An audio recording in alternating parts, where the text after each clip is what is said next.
Welcome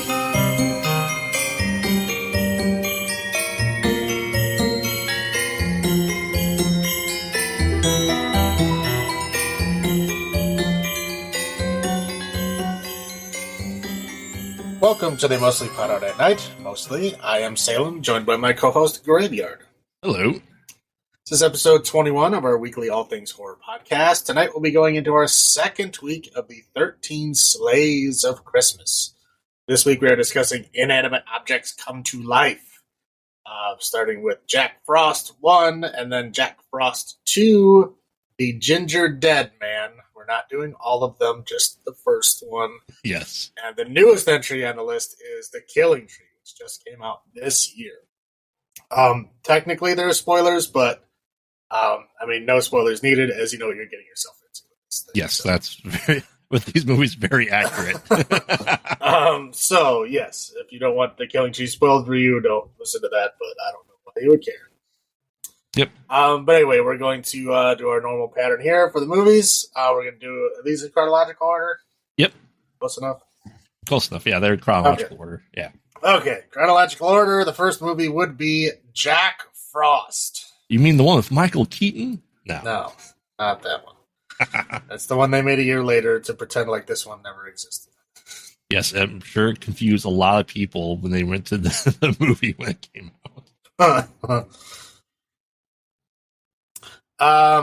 So we'll recap it. Do you want me to start? Do you want to start? Yeah. We'll just tag team these because these are some of them are painful to watch. Let's go with that. Yeah.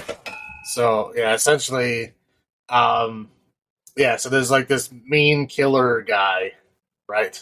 Yes. Whose name is actually Jack Frost. Yep. And he's being executed. So he's being transported to the prison to be executed that night. He's supposed to be executed in like an hour, which doesn't make any sense because he should be on death row already. In death row, they have the method to kill them on the row. But yes, and ironically enough, he going through the town where he was caught and killed a lot of people. Of course, right. It's very. And of course, it's a town in the middle of nowhere. We'll get into that in a second. Anyway, so he's traveling. They show a scene where he attacks his jailer and kills him. I don't know why. I think just to show that he's the big, strong, bad guy.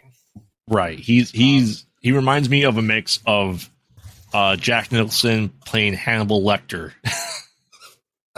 He's just bad. That's just how it is. So essentially, prison transport armored truck thing crashes into a genetic engineering tanker truck that's transporting some kind of genetically modifiable acid or something. So they crash into each other because Jack Frost is trying to attack the driver. So he swerves into this truck. They land and they get exploded or whatever. And then the one guy dies.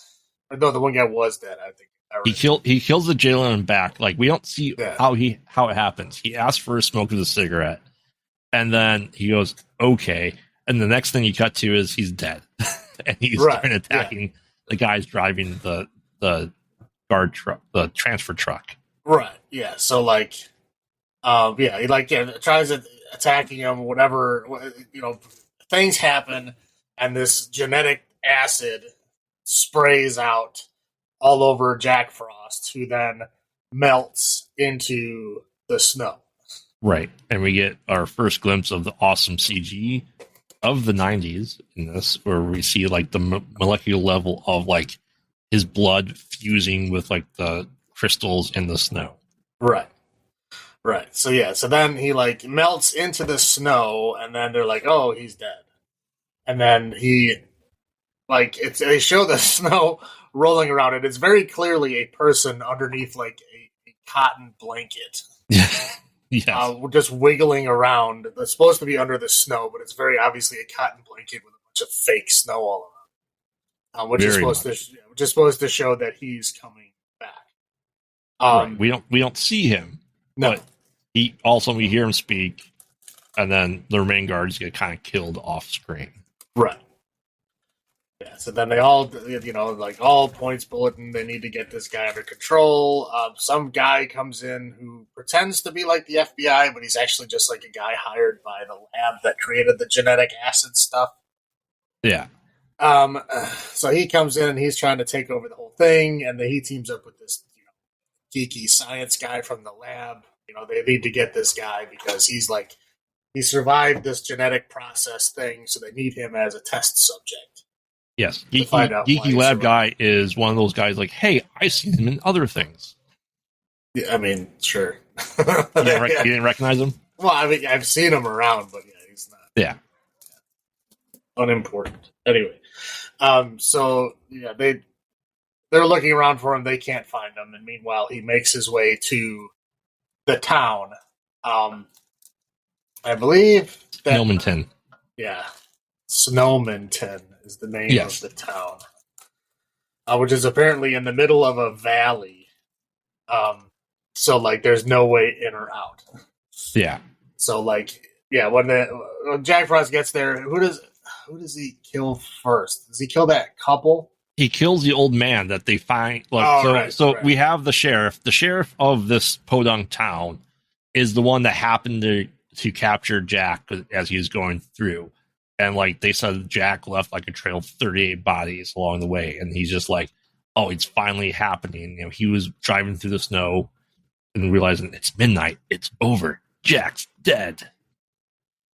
But they go to see, they find an old man, his son makes him something on the stove. We'll find out later what that is. And he brings it with him. He goes in there, this better not be emergency to the receptionist. Someone better not have died. She has to look like someone is dead. And it's the old man. He's essentially frozen, solid. Here's the gag really throughout the entire movie. No snow anywhere on the ground. Oh, no, okay. There is snow sometimes on the ground, but it's very clearly just rolled out cotton sheeting. Yes. I mean, to the point where they have snow hanging from the eaves of the houses, and it is very clearly just the same cotton sheeting cut in icicles. Yes. I mean, it's extremely, extremely bad. I mean, even when they have snowmen, the snowmen are not even close to being real. They're just styrofoam balls dusted with there's snow. Yeah, they're talking about how bad the roads are. The roads are perfectly clear. Yeah, they're talking about how long it took them to dig out his driveway, and there's no snow on the road at all. Correct. And when they're building, as the sheriff's driving through town, he goes through. We get the local snow building contest, and you're right, they're made out of styrofoam. And also, it's supposed to be really cold, and you can't see anyone's breath at all. Correct. So it is very obviously not cold. But we do get one of the best lines of this movie is, what's the difference between snowman and snow women? And the answer changes. Yeah, the answer changes throughout the movie. Sometimes they don't even answer it, but they bring this joke up with 5 times. Oh yeah, someone is very proud of their joke. Apparently. But yeah, they find old man dead in his rocker, clearly frozen to death, head bent backwards, but it looks like he was smothered with something fluffy. I believe is what the coroner said, or they determined. I don't remember. Yeah. So then next is the sheriff's son. He's just a fantastic child actor. The bully gets killed next. The bully comes up and starts, harassing the sheriff's son, which is just so smart. The sheriff's son in his own driveway. Yes. Come on, man. And because, he's standing on the primo, sledding hill. This is through my yard. Yeah, all you do. My dad's a sheriff. Yeah. It should be all you have to say. Oh, yeah, right. Yeah. But essentially, then they're sledding, and he gets the bully gets pushed in the way of the oncoming sled and decapitates him. Right. And the bully's parents accuse the sheriff's son, of killing him. Like he's twice the size of him. He wouldn't do that. Well, he's twice the size of him. Not only that, but there was multiple people that witnessed this act. And then after the act happened, those people completely disappeared and are never mentioned again. Correct.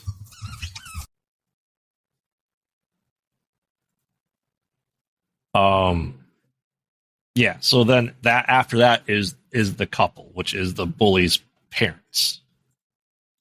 Right, who get over the death fairly quickly. Like, the dad's upset, but not nearly as upset as he should be, and the mom doesn't care at all. She's going about Christmas. Our son was just killed 3 hours ago. It's Christmas. Right. Yeah, so the parents are getting killed. What the dad is outside. I forget, what was he doing? Shoveling or something, or he heard a sound or something. He was outside. Yeah. And then Jack Frost is doing all his amazing one-liners that I don't even care to remember. Right. And then, but you see this snowman sitting there, and then of course it never says anything when you're looking directly at it, but as soon as the camera pans away, he starts saying all these one-liners. Yes. And then as soon as the camera's back on him, he's completely silent. But yeah, and then eventually the guy gets super close to him, and then how does he? Oh yeah, he takes the axe and he puts the axe down his throat, right? Yep. Yeah. So the whole axe handle all the way down into his stomach through his esophagus. Quite impressive. Yeah, somehow. Yeah, and then the mom gets killed. Essentially, her face shoved into broken ornaments, and then a tree topper shoved into her head, so she'd be like a Christmas tree. Right. Yeah, and then he covered her in lights. Yeah. Yeah. Because 'tis the season. Yeah. Yeah. Then after that, that's when we get I think that's when the manor shows up, and the scientists show up, and they put the town in 24-hour curfew. Telling people, hey, everyone needs to gather up. No one's believing them. And I believe one of the snowmen is killed when he gets out of his car, and then genetically Jack's able to transmutate into liquid and then move about and then re-solidify himself. Right. They go back and look at the cruiser, and he reaches his hand in after they see the death, and the sheriff's like, oh, it's wet. And feeling the seat. Right. Showing that something was there that was cold and melted. So then it's just, questioning whether there's a lot of back and forth between, the FBI agent, the scientist, and the sheriff. Meanwhile, the bully's older sister, which is Shannon Elizabeth, in her first movie debut, is out to goes into the sheriff's house, I believe. Yeah, she is DTF in this movie. She is all about getting down. Oh yeah, absolutely. Her one one faceted character is just all about getting it on with this one dude. That's it. That's all. Yes. That's all she's there for. And she is laughably bad. Oh, absolutely bad.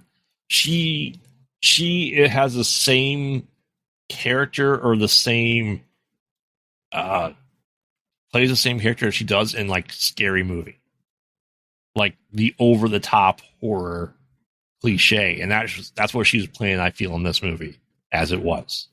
Well, I'm pretty sure they told her to ham it up. Oh, absolutely, because essentially she wants to fuck, but she's like, I have to have my wine with ice, or champagne with ice, right? And has to have all these snacks, and she goes and starts taking a bath in the sheriff's house. Right, as you do. Right. That's how you get your revenge for the sheriff's son killing your brother. Well, after the hilarious scene of them stripping all of their winter clothes off, which was yes, funny. Yes. So essentially she goes into the tub, and then I believe we essentially get like a Michael Myers-esque kill with the boyfriend of like he shoots icicles from him and kind of like stabs him through the wall or into the door, kind of up a little bit, like the knife from Michael Myers killing the boyfriend, and has him hanging there. And then Jack goes up, puts his hand to the water, and then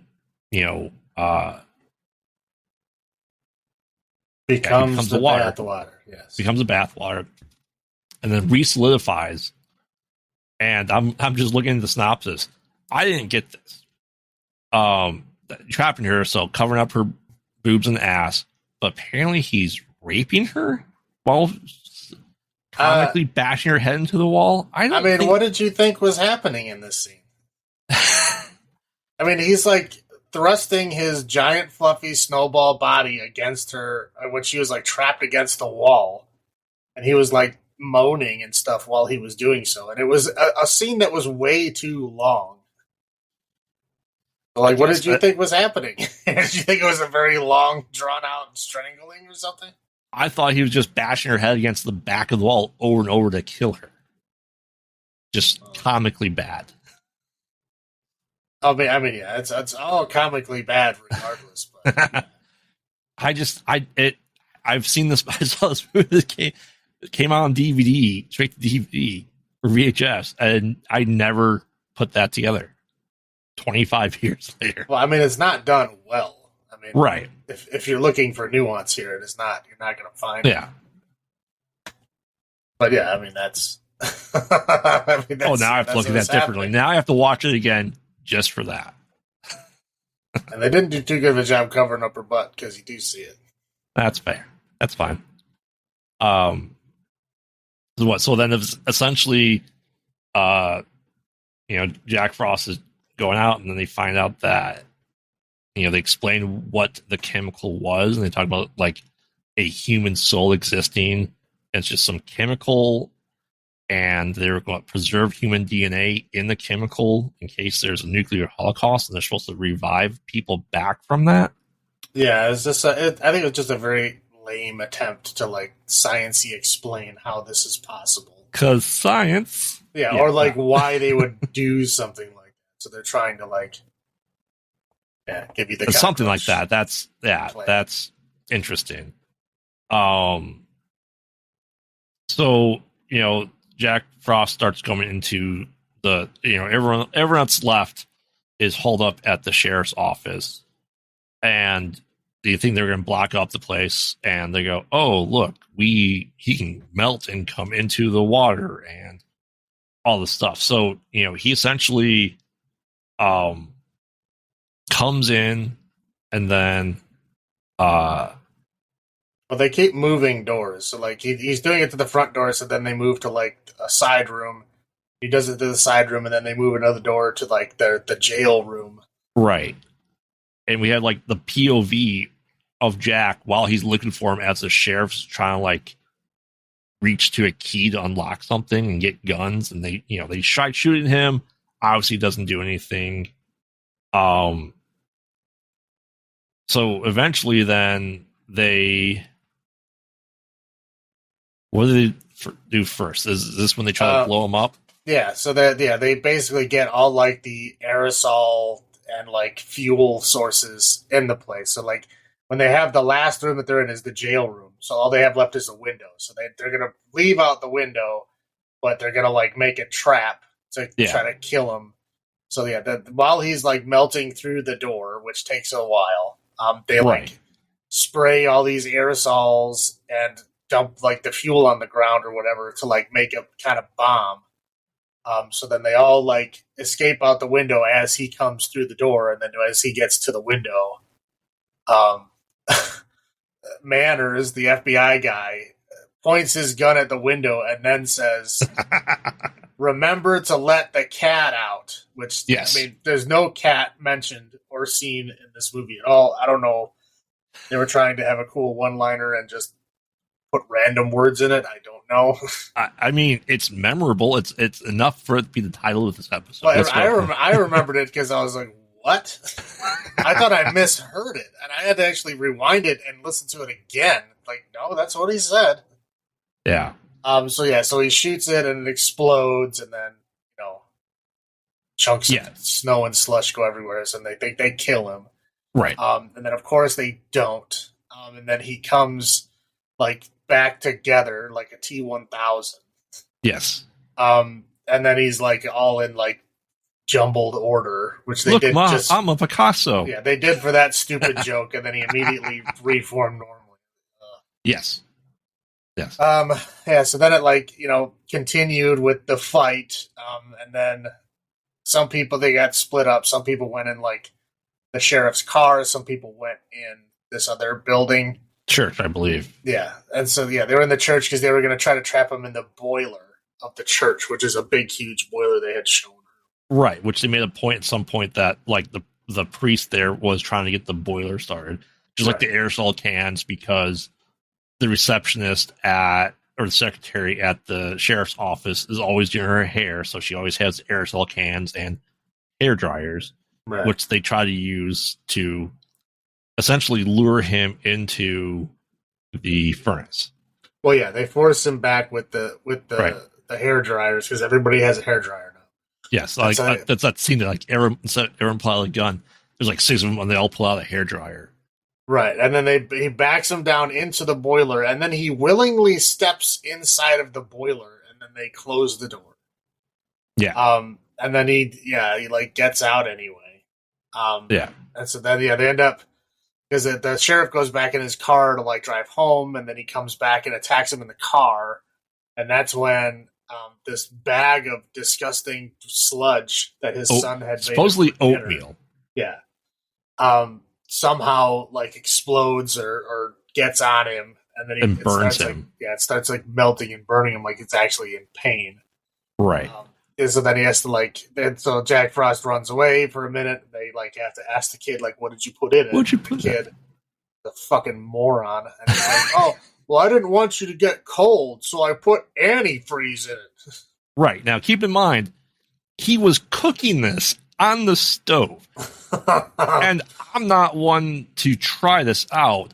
I would imagine if you put antifreeze, which is, coolant, on a burner, it's explosive, right? It heats up. That's why you can't open up your radiator. That it would be a toxic fume. That wouldn't be a toxic fume. I mean, it explodes out of your radiator because pressure. It's like heat, and it'll turn into steam. Right. So it'll burn you, but it won't like catch on fire.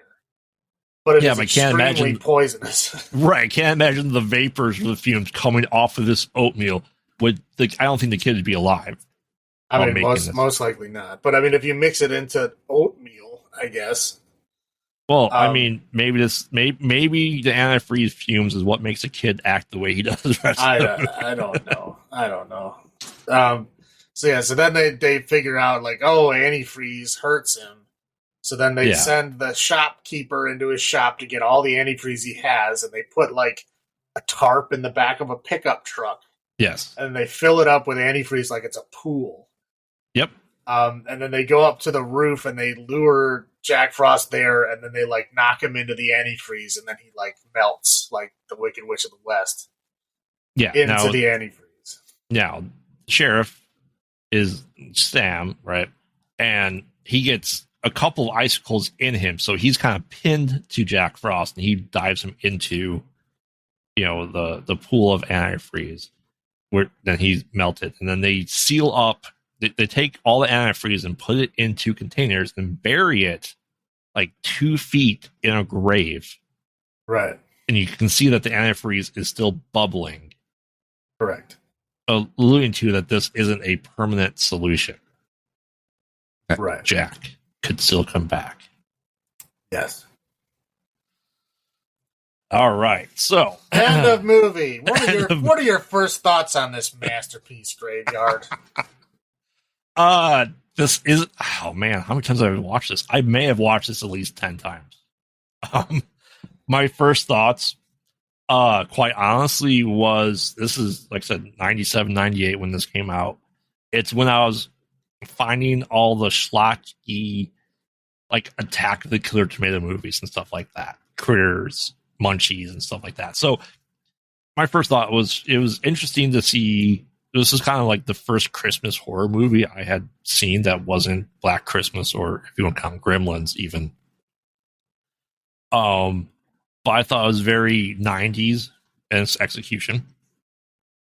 And I mean, I thought it was, this is the height of Mystery Science Theater 3000. I thought this would be perfect for it. So I really enjoyed it my first watch in the late 90s. Now, what about you, Sam? Now, this probably hasn't been the first time you've seen it. Maybe the first time all the way through. Yeah, I mean, it's something that's been on in the background like a few times. Yeah. I don't remember like any of it. Okay. I kind of sort of remember Shannon Elizabeth in the bathtub, but I remember it completely differently. Right. I don't know if it was because I was under the influence or if I don't know, or if I was just younger and my brain processed it differently. I don't know, but I know I've seen at least parts of this before, and this is the first time I've actually like sat down to watch the whole thing. Now, what's your first thought? Do you think it's close to the vein of like Attack of the Killer Tomatoes? I mean, I guess it's just.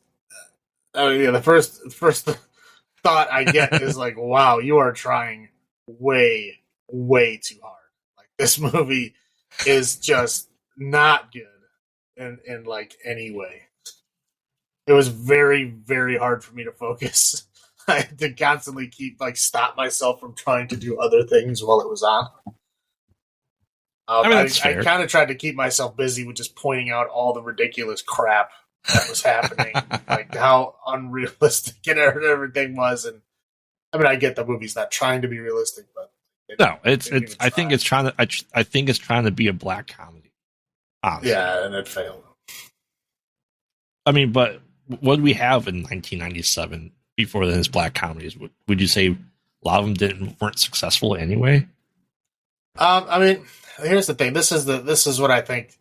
These are the kind of movies that like turned me off to horror and why I eventually stopped watching horror altogether. Is these kind of movies I don't like. I don't like very, very campy, like cheesy, like comedy horror movies. Yeah. And this time period was like everyone was trying to make them, and everybody thought they were so funny and so hilarious. Like nobody, like all these people that had never watched like real good horror movies were trying to say these were good movies, and it was very upsetting. I was just very angry because all of the real like horror movies of this time were like fading into the background, and all these like horrible schlocky junk movies were coming to the forefront. Yeah, and I like everybody that wanted to like watch horror movies wanted to watch these crap movies. And I was just getting very, very tired of it. And so whenever I see movies like this, I don't like. Well, I mean, at this point in time, horror became a parody of itself for the most part. It really did. And yeah, I mean, that's a fair reason to have gotten out of horror at the time period you did, because you are correct. These movies like this were very, very, very commonplace. And I would even say with, Comedy Central and Sci-Fi, when they started doing movies, we got these type of movies out of it too. Yeah, don't get me wrong. I mean, yeah, this can be done well. I mean, it's a formula that can work. It just so very does. Right. It's again, you have to try. You have to do the work to make it good. You could with the same budget and make a decent movie. But no one ever tries because they can just do a half-assed job and people like it just the same. Oh yeah, this movie has definitely obtained the cheesy, campy B cult classic status. Right. So what about highlights for you? In the police station, they had like the crime scene tape. Yes. They like cut it into little snowmen. So it was like they had like Garland of little snowmen made out of crime scene tape. I thought that was pretty cute. Fair. That's fair. Yeah, that's about it. I mean, they did some fun stuff with the music. They had like these like darker versions of like normal Oh yeah. Christmas songs. I thought that was pretty interesting. I mean, they weren't done well. They were done. It sounded like they did it on like a Casio keyboard. But they were Yeah. still fun. They were still like slightly darker versions of like. They kind of reminded me of Green Jelly parodying other bands like Smashing Pumpkins doing a Christmas horror song. Some of it sounded like that, only a Muzak version. Right. But you know what I mean? Like there's one song in particular that just stuck out. It sounded like it could have been Smashing Pumpkins, like the vibe of it. Huh. No other highlights for you? Nope. I haven't seen Elizabeth Butt. I mean, sure. Okay. What about low points? I more felt bad for her. I felt bad that she had to be in this movie and show her butt in this movie. That's fair. Well, let's stick to let's stick to one or two low points for each of these movies. Oh man. I mean, the snow, the cold. We already went over that, but I mean, that's just ridiculously stupid. Like they didn't even try to make it match up. They just they had people saying like, "Oh, there's so much snow," and then there was nothing at all. It was nothing that matches what they were saying. In this Los Angeles, California. Yeah, I mean, I don't know. I mean, just the Jack Frost effects. Yeah. Were so bad. I mean, they were so bad that the first I want to say up until the sheriff's station, they didn't even show him move. They didn't even show any movement at all. Whenever they showed him on screen, he was completely still, pretending to be a snowman. And then whenever the camera would move away, he would that's when he would move, or that's when he would say his one-liners and stuff. And then when a kill happened, it would just be it would show something in the background, and then they would just splash blood on it. Yes, that was it. There was no actual showing of anything. So not only was it a bad slasher, that didn't even have the kills or the cool bodies that they usually have. They didn't even have that. Well, it was almost like Friday the 13th Part 5, where they censored it so much that all you can get is maybe part of the act and the blood splash, and that was it. And realistically, they do that a lot in Supernatural, or I'd say other late 90s, early 2000s horror TV shows where they're trying to keep that PG-13 rating for TV. Well, they're just trying to keep costs down. Oh, This is all they're doing. There's plenty of swear words enough in this movie to make it rated R no matter what. Yes. They could have done whatever they wanted to. They were doing that because they're cheap. Because the blood didn't even look like blood. It looked like Kool-Aid. Yeah. It looked like red Kool-Aid. Yes. Blood is very watery. Didn't you know that? Yeah. I mean, I could go on forever about the low points in this movie. Yeah. Stop. Yeah, I mean, I agree with you on the low points. Maybe, I don't know. But if they're going to show the snow, like I said, around the snowman, are you okay? They use all the snow in the street to make the snowman. Fine. Okay. Sure. Okay. Here, I would give you that one if the only snow that they showed on the street was directly underneath the snowman. Okay. Okay. What snow would they use first? The snow that's right next to them. Why would they use everything in a radius around them, but not inside of the circle that they're building the snowman? Yeah. Yeah. I mean, yeah, they tried, I feel, and I'd say that I'd say they very tried to show a reason for all the stuff. Oh, she uses aerosol cans and hairspray and a hair dryer. And those do come into effect later. The oatmeal that they went there. So I think they were decent at foreshadowing what was going to be there. But the snow effects, yeah, those are very lacking.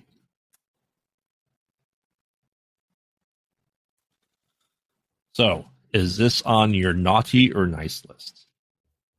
Naughty. Definitely. Naughty. Mm-hmm. Okay. it some coal and set it on fire. Well, it doesn't kill Jack Frost. It'll just make eyes. I'll find a way. That's it. It's. I'd say it's borderline down the middle for me. Naughty and nice. Like I said, especially with riff tracks or Mystery Science Theater. I do watch this just for a good laugh around this holiday, just because it's so cheesy and campy. But as we all know, I love cheesy and campy. So, that's why I'd be leaning towards the nice side for me, just for that. Uh-huh. I do enjoy that. I know you do. So for this rating, we're doing number of snowballs out of 10 because of the joke. So how many snowballs out of 10 would you give this movie? This movie gets 2 snowballs out of 10, and the only reason to get to 2 is because the next one is even worse. And I didn't want to give it the same number. I wanted to make sure it was even less than this one. Okay. I'm going to 6. 6. 6, yeah. Just because I do watch it often enough to have it close to our kind of our cutoff thing of like 7 that we kind of established of rewatches. I don't rewatch it every year. I do watch it often enough. Do you always watch the MST3K version? Since they did it, yes. Okay. Yes, they didn't do it on MST3K. They did it for Rift Tracks. Oh, I'm sorry. Because this was towards the end of Mystery Science Theater 3000. I'm sure it would have made it to this. To Mystery Science Theater. I think the newest one they did was it Werewolf with Martin Sheen? Huh. Something like that. Or Soul Taker. No, Soul Taker, yeah, that was the newest one they ever did. For Mystery Science there with Martin Sheen. I think they came out in like 1996. Can't say I've seen it. Yeah. All right, so you want me to go over Jack Frost 2, Revenge of the Mutant Killer Snowman? If you want, I mean, I can. That doesn't matter. I've seen them all. Yes. So Jack Frost 2 starts with the sheriff is now like basically has like PTSD about what happened. So it's now a year later. It's for Christmas, and they decided that his wife decided for him that because he's going through all this stuff, they're going to spend Christmas on a Caribbean island. Yes.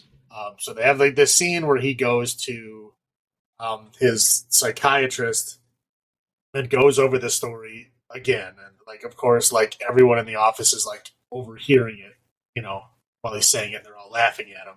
Right, because the good psychologist puts on the speakerphone so everyone in the next room can hear it. That's good patient confidentiality. Right. Well, I mean, yeah, just making fun of him that this evil snowman came and killed people. So like, of course, he's got like PTSD about that. Nobody believes him.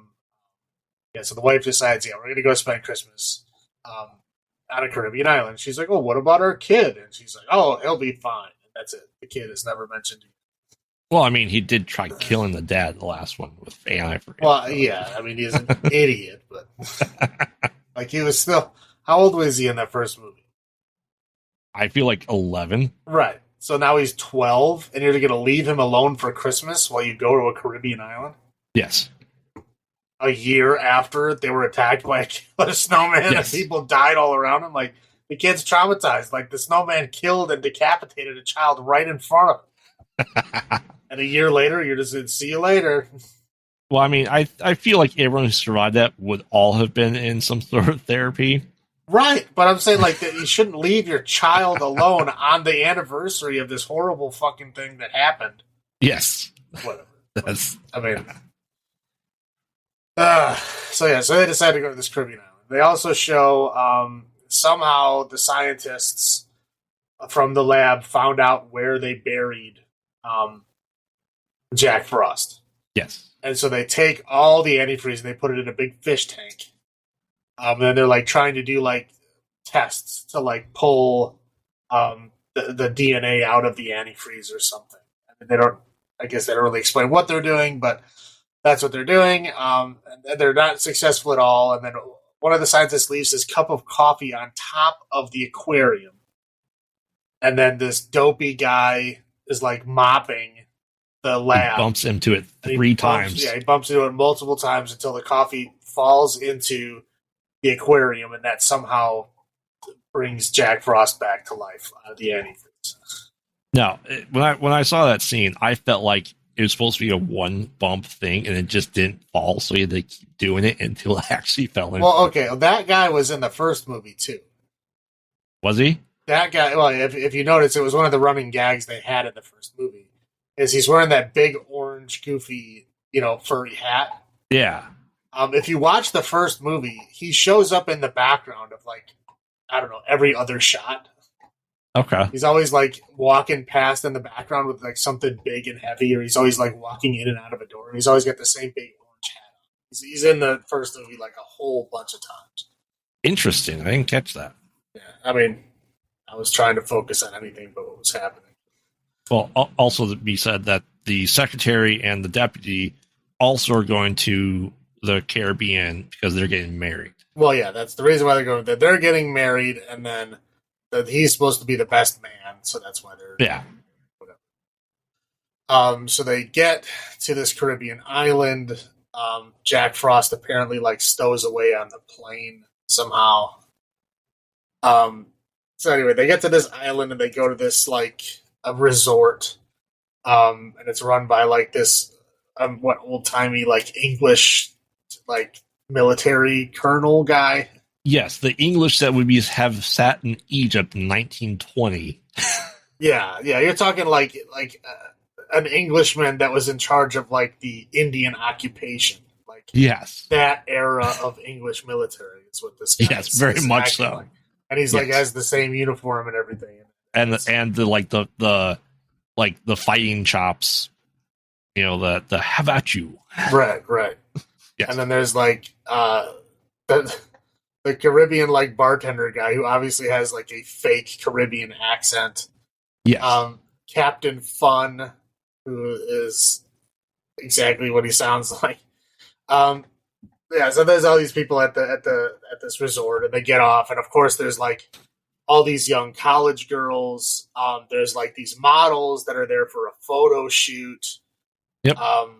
There's a whole bunch of other people that are there, but those are like they're just for body counts. Right.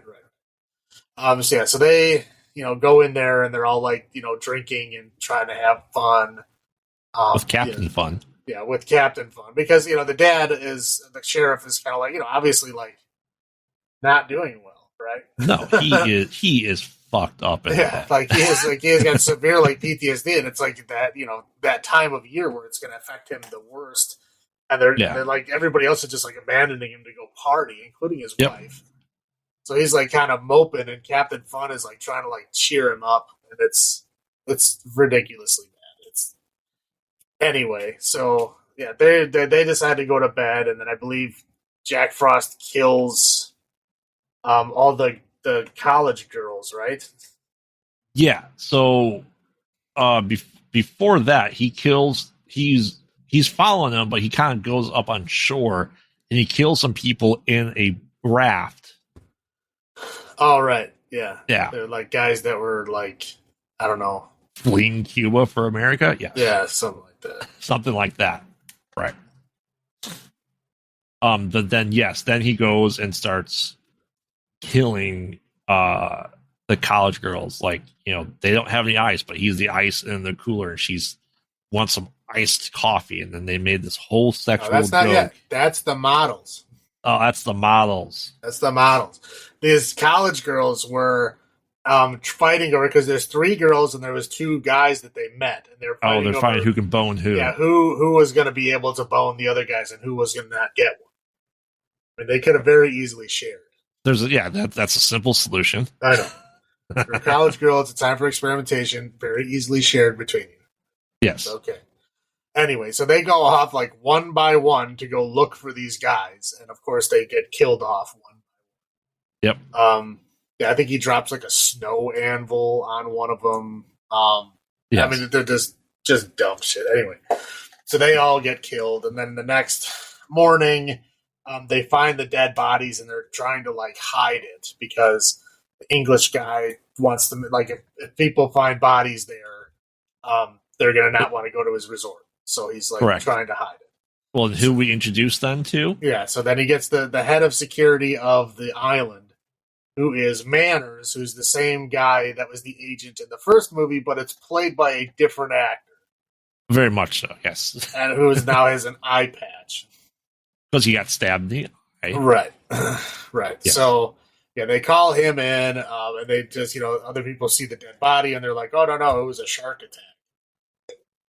Or whatever. And they pay the people off, and they just, try to, sweep it under the rug. So the sheriff sees the bodies. The sheriff, I guess, kind of eventually figures out that Manners is the same Manners. Yeah. Somehow, I don't know how they figured it out, but they figured it out. So he starts getting worried that Jack Frost is there simply because there's dead bodies there. Again, his PTSD is like controlling his life at this point. Well, I think Manners starts to believe him too, because he's a survivor too. Yeah, I mean, I think he thinks it's a possibility, but he's not going full on yet. Whereas the sheriff is like full on. Right, and no one else that's there. There's 3 other people with him, other than Manners, that survived and don't think it's anything. Right. Yeah, they're just like, oh, it's fine. And then as like things progress, and then it gets the next one is the models. The models, like, they're modeling snow equipment on a Caribbean island in a bikini. Yes. Because irony. Right. Yeah, and then the photographer says like, oh, like, your nipples need to be in the shot or whatever. I don't know. He says some stupid joke about it. Anyway. Yes. But so he goes to get ice for her to make sure her nipples are in the shot. And of course, Jack Frost turns into the ice. And I mean, the sheer number of stupid one-liners that happen. I mean, in really all of the scenes, but especially this scene, it is exhausting. It's just like non-stop. It's just like a string of just like stupid, perverted one-liners after. They keep going. Even when the other characters are talking, like they're talking about other things that are going on, he's still going on in the background. Yes. Like it turns into like white noise. It's so stupid. Yeah. Anyway, yeah, so he does the ice thing, and then she wants iced coffee, so then he pretends to be the ice, and he puts ice in the coffee, and then she drinks it, and then he explodes it. Well, yeah, but she does something that upsets him. She was licking the ice, then she starts chewing on the ice. Oh yeah, I think because she was chewing the ice, he got offended. Right, it was no longer sexual. It was hurting too much. Right, or whatever. So then he decides to turn back into Jack Frost, and he explodes her. Yes, and then he kills the cameraman and then the other model that was there. Yep. And then at that point, I think that's when he starts dropping the temperature, right? Yeah. So they realize it, and then we find out. Yeah, he's starting to drop the temperature. We find out that Captain Fun is actually an undercover assistant with Manners, and they start he starts freezing a little bit, but all 3 of them, so the sheriff, Manners, and Captain Fun start going in disguise and start perusing and trying to find Jack in this. Right, but yeah, I think that's when he drops the temperature and it starts like snowing. Right. And everybody is still refusing to believe that anything is wrong. They're just like, I think it snowed on this island once 100 years ago. So it's not something that's never happened before. Right. And they just keep partying. They just don't care. Yep. And yeah, essentially then, did you turn on the air conditioner? This place doesn't have air conditioning. And they still don't believe. Right, yeah. That's they still don't believe. Yeah, it gets to ridiculous level. and then I think he kills the woman by like freezing her in the pool. Yep. And then at that point, they finally like start believing. Right. Then I think he kills a bunch of people. Just the body count just. Yeah, he starts like killing people just out in the open. So then they're like, okay, well now we got to do something, and then they don't have antifreeze, but then they realize, oh, we got this industrial coolant, which is the same thing. So they take this fountain that's in the middle of the resort and they fill it up with industrial coolant, and then they like cover it with snow to pretend like it's not there, and then they use somebody as bait. Well, the sheriff uses himself as bait, right? He has this connection with Jack Frost because his blood, when he was stabbed, went into the antifreeze. And so they have some sort of psychic connection now. Right. Yes. So, so he lures him there. Jack falls into the antifreeze. He rolls around like he's melted and getting hurt. And then he just, he disappears into, marshmallow fluff. Yep. But then he just, reforms himself and comes out. And he says, oh yeah, now I'm, better than ever, and he can't stop me. Better, faster, stronger. Yeah, I'm immune to antifreeze now. And then he coughs up this big, huge snowball rock. Yep. And then leaves. Yes. He becomes a father and then immediately runs. Well, we don't know it's a father yet. He just coughs up this big snow rock and then leaves, and then he's gone for most of the rest of the movie. Yes. I believe Manners goes to look for him, but that's it. We don't see Jack Frost at all for the next 30 minutes. Yes. So then we figure out that this ball that he coughed up is actually a little child Jack Frost thing. It's just it looks like a snowball with little arms. Yes. And it tries to eat people. And I mean, I don't know. I can't stress enough how stupid these things look. I mean, they really do. They look like sock puppets. I mean, they don't even try to animate them. They don't try to make them move. I mean, there's a bunch of them on the road. They move them all at the same time on the stick or something like that. Right. So I mean, but it's ridiculous. It's you can see that someone is just poking them to make them move. They're not even trying to put their hand in it. I mean, it's so bad. Anyway, I think they have two of them that have mouth movements. So they're actual puppets. Right. Yeah. So then they're fighting these things. They all strap up in pots and pans and shit to go out and try to capture these things.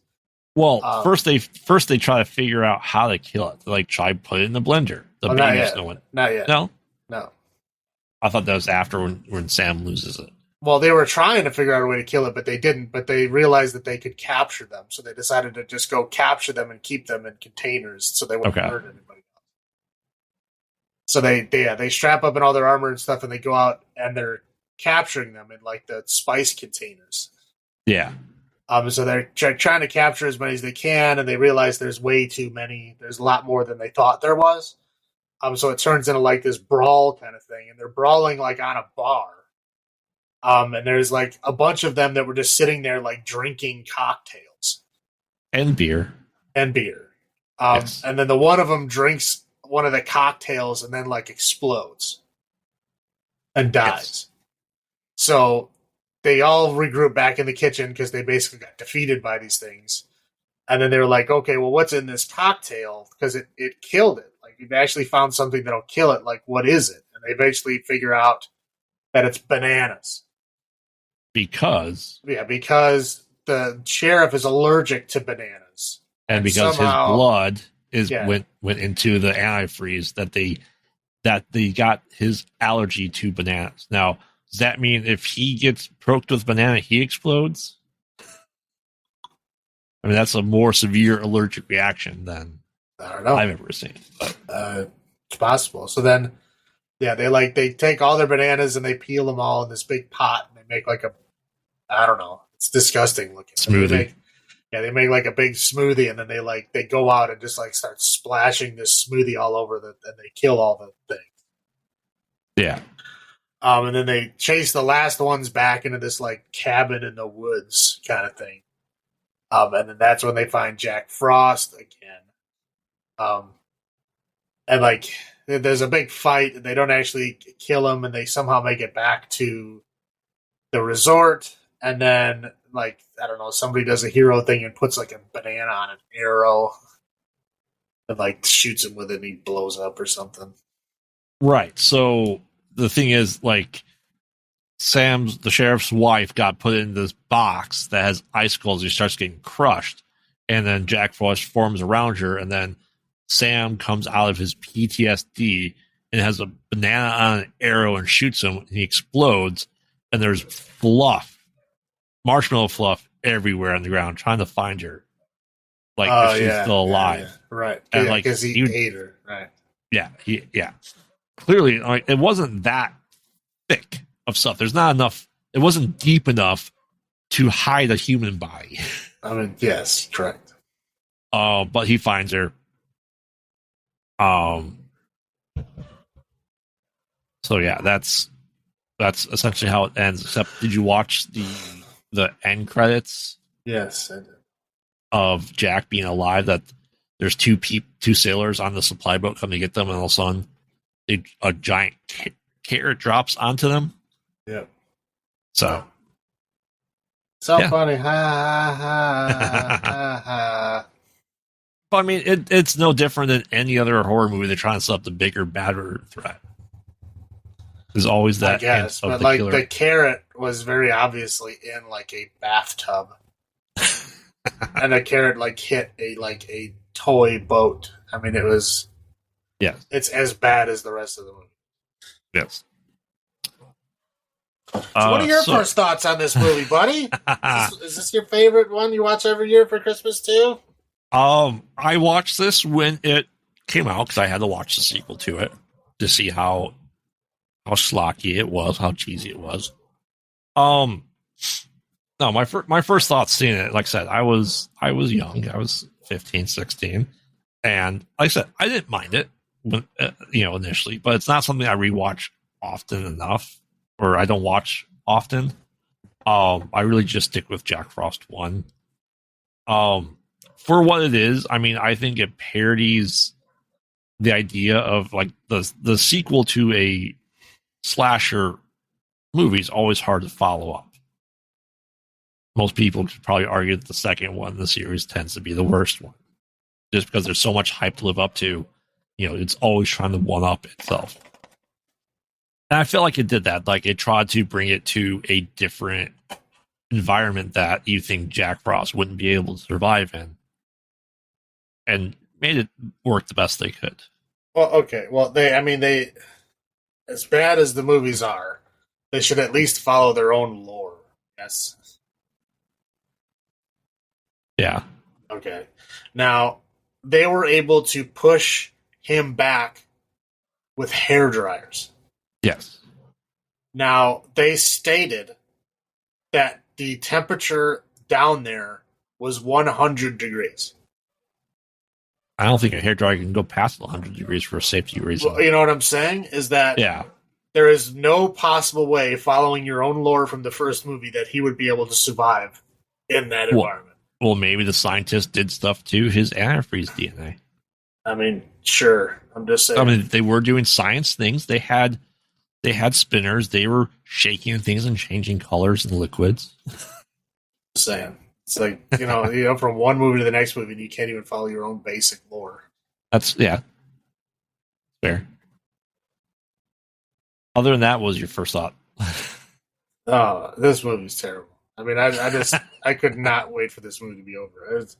I had to give up. At a certain point, I was just doing other shit. And it was just on in the background. I would just, try to look at it once in a while, but I couldn't make it. I couldn't make it all the way through this movie. It's too bad.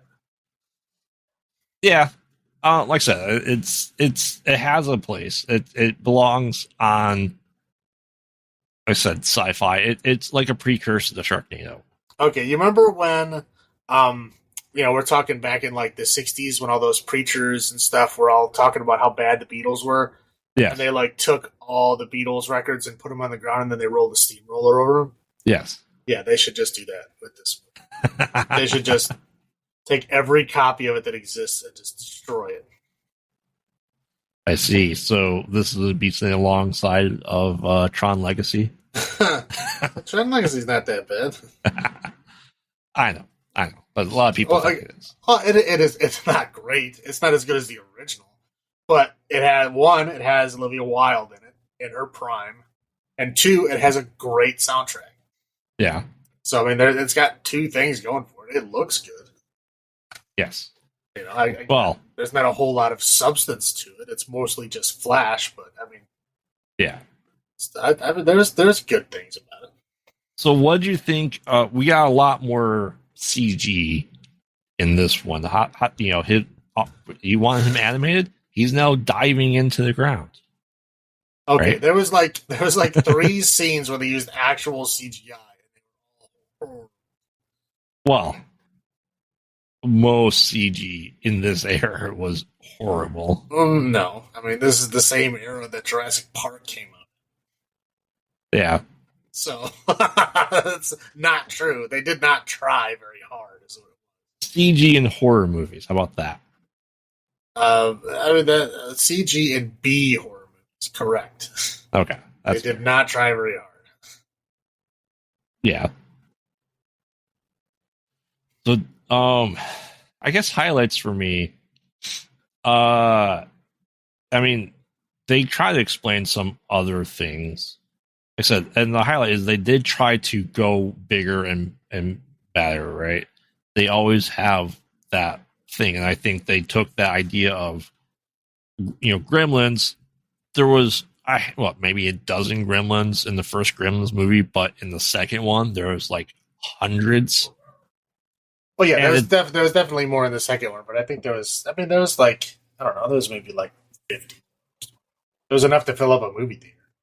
I mean, in a small town, that's probably like 50. Let's right, go with yeah. It. Yeah. But yeah, there's definitely more in the second one. I'll give you that. Right. I feel like this is the same formula. It tried to be bigger and badder, if you will. Not badder as horrible, but badder in the initial thing that you can use to kill the villain isn't going to work. And I think they hold true to that formula that exists in franchises. I mean, they do, but here's the thing: they doubled down on like Jack Frost being hilarious, right? Yes. So they had this like nonsensical string of one-liners, and like I said, they just keep going. I mean, yeah, most of the other franchises, they'll have like one line, or they might have 2. They might have one before they kill them and then one after, right? But he just like has this like ridiculously long string of them to the point where like like I said, it becomes white noise. You can't even hear it anymore. It's just so stupid. I would say his dialogue was the same as Freddy's Dead. Freddy became a huge parody of himself, and it was nothing but one. He did, but again, at least he followed the basic rule to where, again, he would have one like per kill, or maybe 2. This one, like, it was just nonstop. Like while the entire scene is happening, he's just like keeps going with these stupid things. It's ridiculously bad. And then, they double down on all that, right? And then what do they do? He just disappears for an extended period of time. And then instead of his stupid one-liners, they have these little, like, snowballs that are doing baby talk. Well, baby talk for 30 minutes. I mean, like I said, I'm going to compare them to the idea of the Gremlins. Is the same party scene that they had, or the same party scene that we had in Gremlins 2? Yeah, but Gremlins was funny. Gremlins had some animation. They did funny, interesting things. They killed themselves while doing it. I know. I'm just saying that idea was translated down to this. That's what I was just going with. All right, what about highlights for you, though? Highlights? I honestly don't. I mean, when the movie ended. Honestly, with this movie, I can't even think of a highlight. There's nothing that I liked about this movie. That's fair. Well, then won't we go into your low points? I mean, I've already gone over a whole bunch. You want me to keep going? No, it's fair. You said your you said your piece on it. There you go. Yeah, I mean, low points just purely with slashers in mind and parodies and straight to DVDs or VOD stuff is low points is the fact that there's 3 other survivors, technically 4 other survivors with the sheriff that went through the same shit. Like, I can understand a new group of people because that always happens in franchises that you get because you have to have bodies. The new people not believing him, I absolutely agree with. The previous people should be in the same boat as him. I don't think he went through any more traumatic stuff than anyone else did that was there. No, other than he was the sheriff and was technically responsible for all those people? Right. But they still went through the same shit. Like, they should have believed him more, but maybe he went off the deep end. Maybe he has been spouting Jack Frost for an entire year. Or maybe he pulled a Laurie Strode because it's Christmas, and he has a traumatic stress over it, just like Laurie Strode does over Halloween. Well, again, if the time period was longer, like if this was like 5 or 10 years later, yeah, it would be more acceptable. This is literally the next year. Right. They haven't even had a normal Christmas in between the previous movie and this movie. Yeah. Like, how are you going to tell them, like, oh, you're just overreacting? This is the first anniversary of, like, a series of murders of, like, people that were his friends and neighbors. Yes. And, like, I don't understand how these other people could be totally okay with it. And they're again, like, judging him because he's upset about it. Right. And that's why it's my low point. They should be there with him. At that point. They should not be in the Caribbean, for one. Well, yeah. All right, so for the Naughty or Nice, this is definitely going on the naughty list for me. It probably put an end to the franchise before the guy who played the sheriff died. He died in an avalanche. Seriously? In 2008, yeah. Which, not irony, but I know there's been a lot of buzz on Jack Frost 3. And then he died. He was one of like 3 people that died in an avalanche. Well, I mean, they replaced Manners. They just replaced him. Right. He's also, I mean, these people weren't exactly young in this movie. Right. When it came out 25 years ago. Like, a lot of them were older than my dad. But, I mean, yeah, they don't have to have the sheriff. They don't have to have the same protagonist in everything. We don't have the same protagonist in every slasher for the most part. Exception being Scream. Except for the new one. It's coming out. You know what I mean? We don't need the Ripley. We don't need the Ash. We don't need the same protagonist. So they could make a Jack Frost 3. They clearly stated he's still alive. You know, maybe it's time for a revisit. Or do you think it should stay on the naughty list and not come back? What do you think? I don't think it should come back at all. Okay. I mean, I'm sure it'll make some people happy. It will not make me happy, because you might make me watch it. I don't want to do that. That is a strong possibility. I mean, we did watch Jeepers Creepers Reborn. Ugh. So for me, number of snowballs out of 10 is going down to 2. What about you? 0.5 snowballs out of 10. 0.5. 0.5. All right. Let's. This next one. This Gingerdead Man. This one was rough for me. This one was easier than the Jack Frosts for me. Because it was Busey? Because it made sense. It was stupid, but at least it made sense. I wasn't trying to have a dumb joke every 2 seconds. I mean, it was stupid and campy in parts, but it wasn't as dumb as Jack Frost was. That's fair. But yeah, so Gingerdead Man, it opens up in a diner. There's a family in the diner. The diner's getting robbed. Yeah. And like the staff has already been killed. Gary Busey is the robber. And then there's like a dad and a son and a daughter. The dad decides that, this isn't right. I'm going to stop this guy. So he has a switchblade, and he goes to attack the guy with the switchblade, like very loud and obviously. Right, walks up to the guy is looking right at him. He doesn't even try to sneak up on him. The guy's looking right at him, so he just shoots him. And he, has a very dramatic death and falls over. The son, goes up there like, "Hey, you hurt my dad. Please just stop." And there's the whole thing where he's like, they have kind of a showdown thing, blah, blah, blah. The kid gets shot too, right? So dad and son are dead, and then Gary Busey smells something feminine in the air, so he knows there's still a girl there. He gets her to stand up. And she stands up, and there's like a weird back and forth, like how he doesn't want to kill her because she seems innocent, but like he told Mama said that I got to finish my business. Right, yeah. Mama said that I got to finish what I start. So like he's like agonizing over whether he could kill her or not.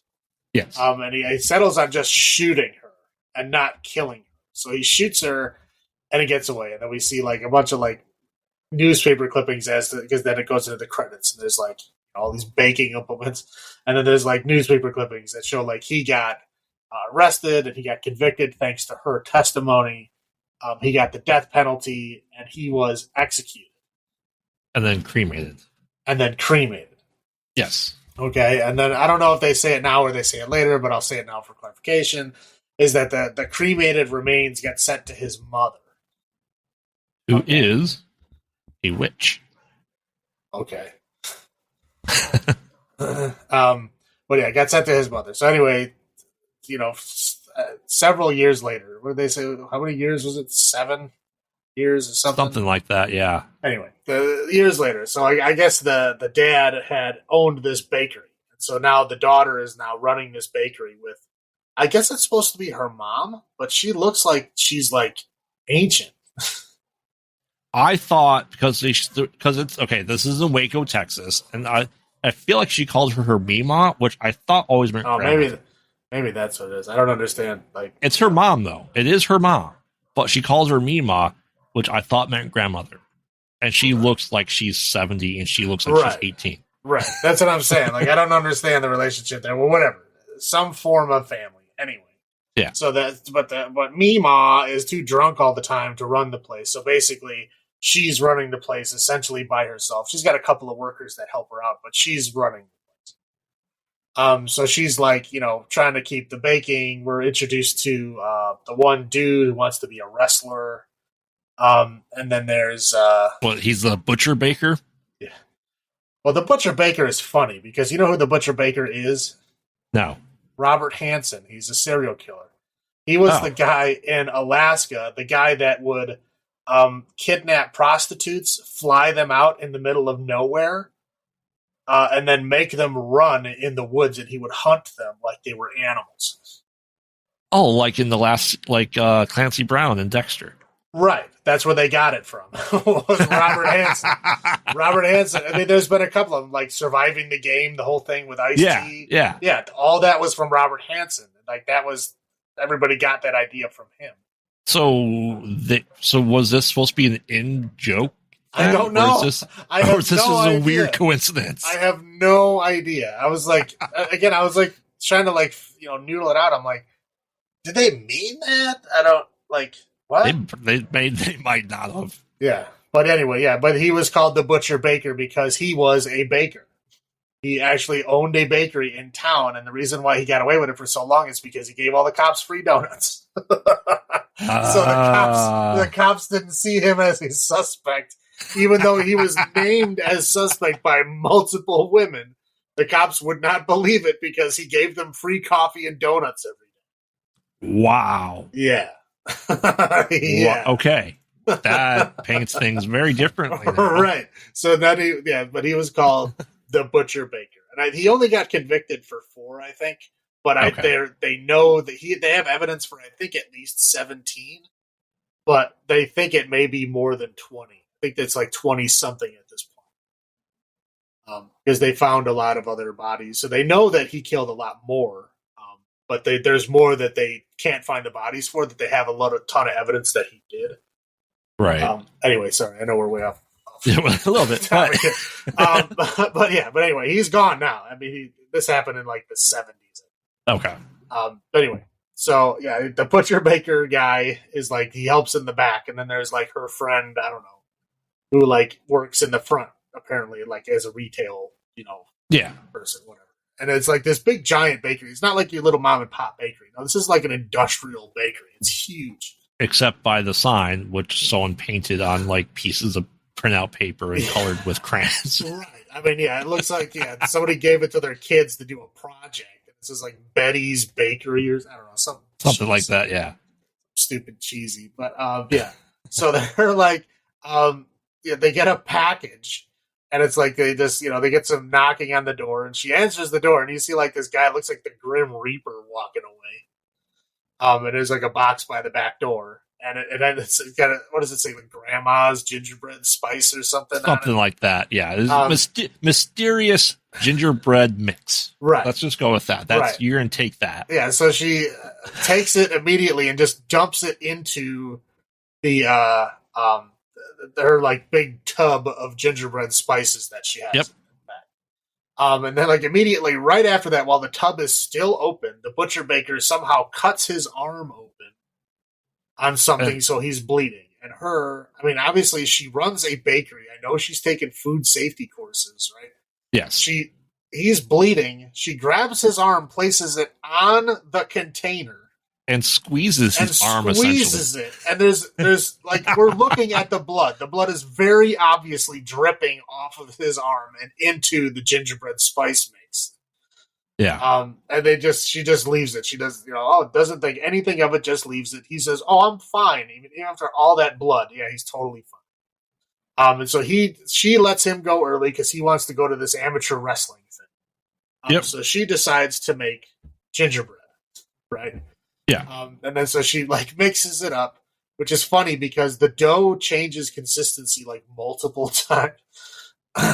They show it like in the big mixer, and then all of a sudden they show it like in a pot, and it's like really, really light looking with like food coloring. I think it's supposed to be blood on it. Oh, it's supposed to be. I'm like, if there's that much blood, first off, there's no red in gingerbread mix. No. As a baker.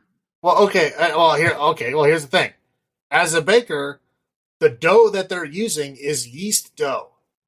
Gingerbread does not use yeast. Okay, no. Gingerbread is like a solid dough, and it doesn't rise, and it's also like very obviously brown. And this was very obviously a rising yeast dough. This is like a bread right dough. And so even when she takes it out and like slaps it on the table, it is very obviously just like bread dough. Oh, yeah, because the wife and I were looking at her going, that's not gingerbread dough. Right. Clearly not. And then she's got this cookie cutter of a gingerbread man that's like as tall as she is. Well, I mean, It's not, obviously not, but it's like 3 feet. What? Yeah, like 3 feet tall. It's like child size. Yes. And then she like cuts out a gingerbread out of this like gross bread dough. Right. And then she like decorates it completely differently from how the cookie is decorated later. Yes. And then puts it in this like giant walk-in oven. Yes. This mom and pop shop that is so concerned about this big box bakery across the street that has a walk-in oven. Right. Which is absurd. Right. Yeah. I mean, again, like the mixers and stuff that they had back there, like I said, it's like an industrial bakery. Yeah. Like, that's the kind of stuff you have at like, the place that makes like, fresh hot dog buns that they deliver to like the hot dog buns every day. Like that's the level of equipment they have in this. And the spread of things they had for sale was huge. They had like bags of croissants like to like the 20-foot top of the ceiling. Yeah, like, it was just everywhere. I'm like, this is an industrial bakery. Why they're trying to make it seem like a mom and they're struggling shop. And they're struggling. Right. They're struggling probably because they're making so much extra with the giant mixers and the huge walk-in oven. Like, cut it down a little bit. So she makes this cookie And then so then the guy comes, who's like, I don't know, Mr. Well, this takes place in Mr. Texas. Tex. We'll call him Mr. Tex. Well, yeah, so it takes place in Texas, so I guess it's not that weird that he is. Waco, Texas, nonetheless. Right, yeah, then he has a cowboy hat on, but whatever. He's like Mr. Tex. Mr. Slimy businessman, Mr. Texas, right? Yeah. So he comes up and he's like, I'll give you $50,000 if you give me your bakery. And she's like, no, it's my family bakery. And then, like, his daughter, who is like Miss Pretty Face of Waco or some ridiculous thing, it's like pageant thing. She's like, those pageants. Yeah, she's like, oh, just take the money. You'll never get anything else or whatever. I don't know what that is. More than $50,000 for the goods. Right. I know. But anyway, so then they threaten her and then they leave. So then, she goes back in. The pretty Miss Face Waco puts a rat into the bakery to get shut down. Yeah, she comes back with her boyfriend, which looks very much like the butcher baker with a haircut. Right, and the funny thing is, the dad calls him, that tattooed hooligan. He doesn't have any tattoos. No, none. No, he's got one fake eyebrow ring. Yes, that is like extremely fake. That's very liberal for Texas. Right, I guess. But he called him a tattooed hooligan, and he didn't even have any tattoos on. I was like, he didn't even have fake tattoos. He had nothing. You have more tattoos than he does. Yes, correct. So she's like releasing a rat in the bakery, which is very obviously a pet rat, because like sewer rats don't have white bellies.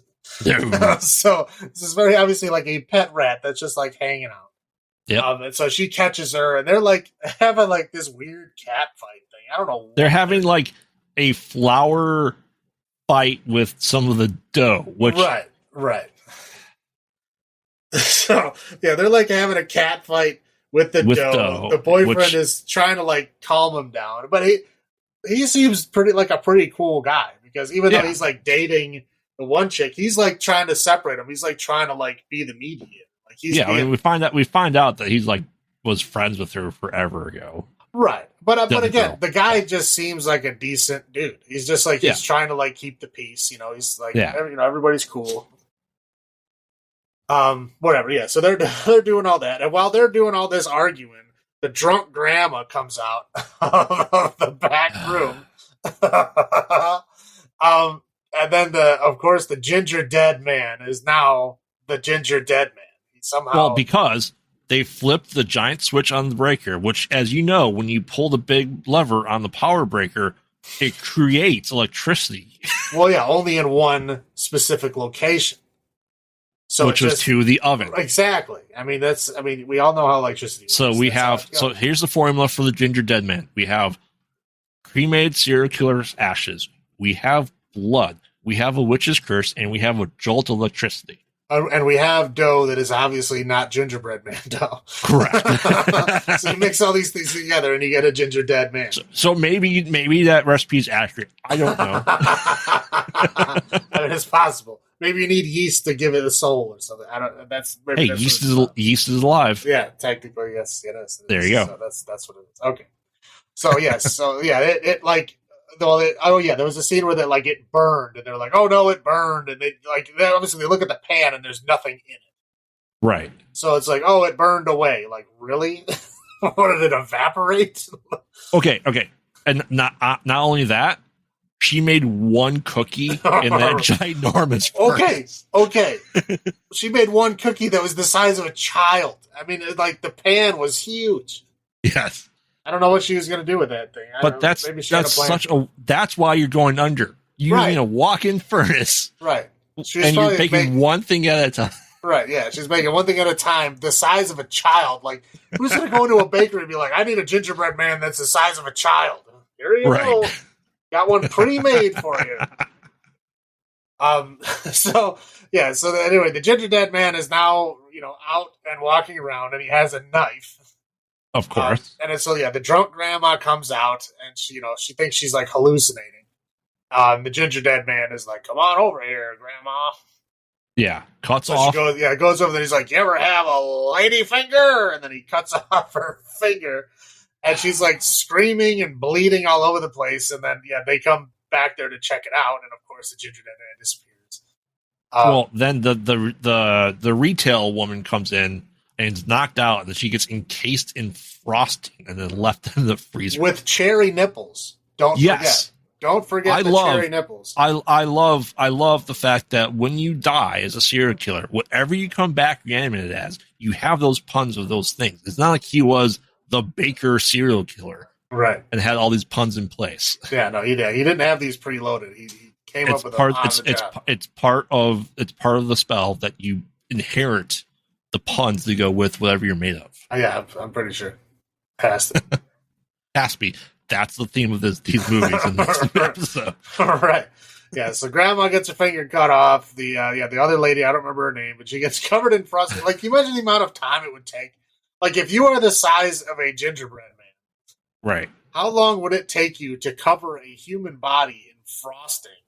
Well, and first and foremost, once again, wasteful. That's a lot of frosting to have out and ready to go. Right. Unless he made it. Right.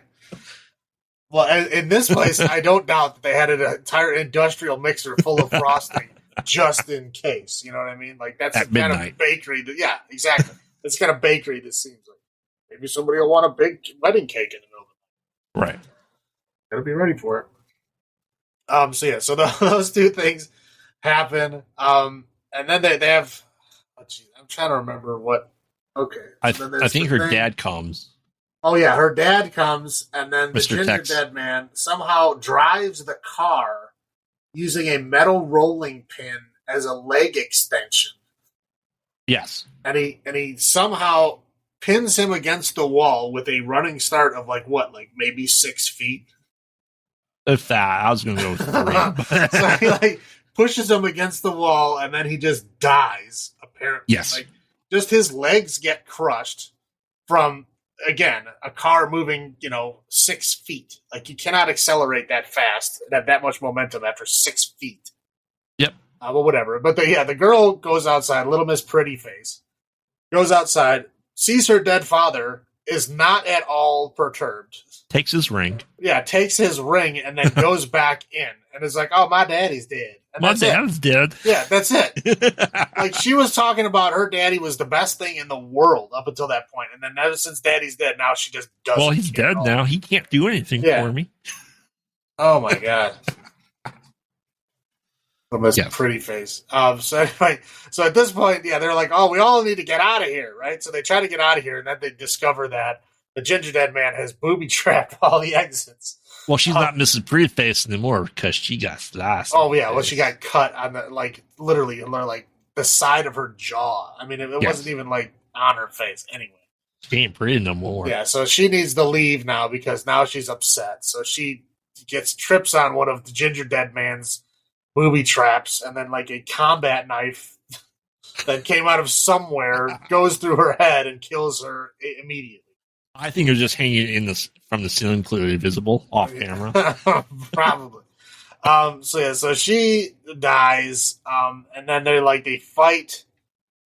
The tattooed hooligan goes to his car and gets his gun. Yes. And then he shoots at Gingerdead Man a bunch of times, but he never hits him. And then the Gingerdead Man gets the gun from him. Yeah. And then the Gingerdead Man shoots a revolver, 27 times. I mean, he just keeps firing it somehow. Yeah. I'm trying to think. She gets. Well, they express their love for each other, right, while trying to fix a generator. Well, yeah. Well, I mean, yeah, they do. Well, no, not love for each other, but they express that, hey, if things were different, we would have got it on. We could have boned. Yeah, we could have. We totally could have. Yes. So then, they fight, and then somehow he knocks out the tattooed hooligan, and then with a hammer. Yeah, and so then he locks Sarah, who's the protagonist girl, in the walk-in oven. Yes, because that's a safe place. Right. The tattooed hooligan wakes up just long enough to shoot the oven twice, which is apparently all you need to do to open the door from the inside. Yep. So she gets out of the walk-in oven completely unharmed. And then he's knocked out. They have like a fight with the Gingerdead Man. It's not going well. And then the Butcher Baker somehow like swings in to save the day. He goes, "Ooh, a cookie! I'm gonna eat it." Right. So then he pins the cookie down and then eats his head, which is bloody. Which is blood. It's flesh. It's not a gingerbread head. It is a human head. That's just, it looks like a gingerbread. And he's got blood all over him. Like, he's obviously, like, upset. I don't know, why would you swallow it? I was hungry. Oh, God. I'm the Butcher Baker. Yeah, I'm just, like, completely idiotic. And he's wearing his, like, wrestling uniform. So he looks... Yeah. A complete imbecile. He's got, like skin-tight, like, gold hot pants on. Of course. Anyway, yes. Yeah. So he eats the head, and they're like, "Okay, it's all done." So they they're trying to gather up everybody, and then he doesn't feel good. He's got a tummy ache. Tommy. Yeah, and then the Gingerdead Man takes over his body. Yep. To where they fight again, and then they eventually push him into the big oven, to the surprise of no one, and then kill him. Yep. Which, I felt bad for the Butcher Baker dude, right? Like, he saved the day. Yeah, he came in, saved the day, and then they didn't even, attempt to save him. They just, immediately threw him in the oven. He's got the evil in him. Yeah, he's got them cookie eyes. Kill him. Yeah, so then, movie over. Well, we forget the last scene. They're raising money for the hospital, and a couple people come up and ask if they have any gingerbread cookies. She goes, "I hope not." Ha ha ha ha ha. And then nurses come up, "We got gingerbread cookies." Dun dun dun. Yeah, and then all the gingerbread cookies, eyes open. Yeah. Dun dun dun. And then there was 8 more of them. No.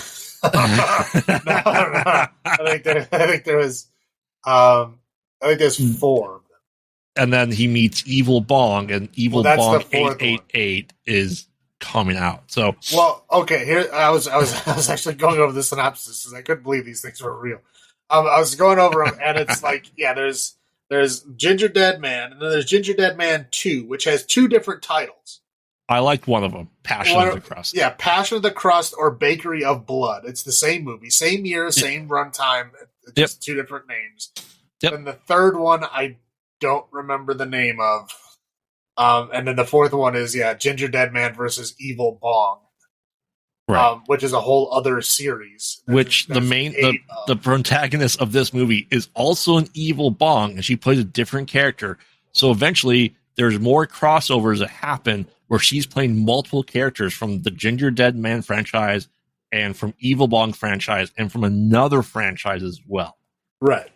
But again, from what I understand, as Evil Bong was moving forward, Gingerdead Man was the Evil Bong's accomplice. Yeah. So the Gingerdead Man appears in multiple more Evil Bong movies after they have their confrontation. Yes. Ridiculous. Anyway, I've never seen any of those. I've only ever seen this one. We're probably not going to watch any of those. I have no desire to. I wanted this one. Now, this is kind of a mix-up on my part because I thought this was more Christmassy because it's a gingerbread cookie, which generally only comes out during Christmas. Obviously, we had animated Gingerbread Man in Krampus, so it's still kind of holiday-ish related. Also, if I put this on this list, we won't ever have to go back to this franchise. Well, or the Evil Bong movies. Correct. Ever again. Let's hope not. So what are your first thoughts on this movie, Graveyard? What a waste of Gary Busey. What do you mean a waste of Gary Busey? This is the only thing he's good for at this point. No, my first thoughts was this is kind of, this really does fit into this line of movies that we picked for this episode. That's obviously on purpose. This wasn't some random thing, right? It's just hey, this just came up. We have to watch it. This was planned. There was a lot more lore if you will, a lot more things explaining the mixture that happens to make the gingerbread man. It's not the worst movie like this. There's far worse. Yes. And I also feel like that Gary Busey's line of something smells feminine to him was made up by him on the spot. Oh, I have no doubt. I have no doubt. Because that's Gary Busey. Yes. So, I mean, it was, I think, for kind of just recap the final thought, it was good to watch it once, research what was coming after it, and then go, I'm stopping here. Yeah, and then that's pretty fair. What were your first thoughts? Yeah, it was stupid. It was bad. But it again, not as bad as Jack Frost. I will give it that. I was thankful because this is the order that I watched him in. It's the order that we're discussing. So I had to suffer through 2 Jack Frosts before this movie, and I was dreading this movie. Like, it took a couple of days for me to work up the nerve to watch this thing because I was so traumatized by the Jack Frost movie. But this one was, I mean, again, yes, stupid, dumb, but again, it's only 70 minutes long. Yeah. It does not overstay its welcome. It gets in, it gets done, it gets out. I mean, it does exactly what it accomplishes. It doesn't, it doesn't stretch out scenes unnecessarily. It doesn't get stupid. It doesn't have stupid one-liners and stuff. Yeah, but he follows the pattern of only 1 per kill or 2. If you say something first and then say something when they're dead, like he follows the rules. He does what he's supposed to do. Again, it's a stupid premise. It's a dumb movie with horrible effects, but you know what? It's better than the other 2. Most inanimate objects come to life movies are that way. They've always been this way. Yeah, yeah. They really have. Yeah, no, again, it like I said, it does exactly what it sets out to do. I think Gary Busey is a perfect voice for this stupid thing. Yeah, I'll expand on that in my highlights part of it. But the first thoughts was, again, I thought it was better than I expected it to be. My expectations, to be fair, were 0. So it was better than 0. But I was surprised. This is. I'm surprised I missed this when it first came out. Quite honestly, I mean, this is a movie that I've heard of. I've heard people say the name. I've seen it. I have never watched it. I didn't realize it was part of a 15 story. Yeah, I had no idea there was more than 1. I guess I shouldn't be surprised anymore. Everything that I heard of that's bad has 18 sequels for some reason.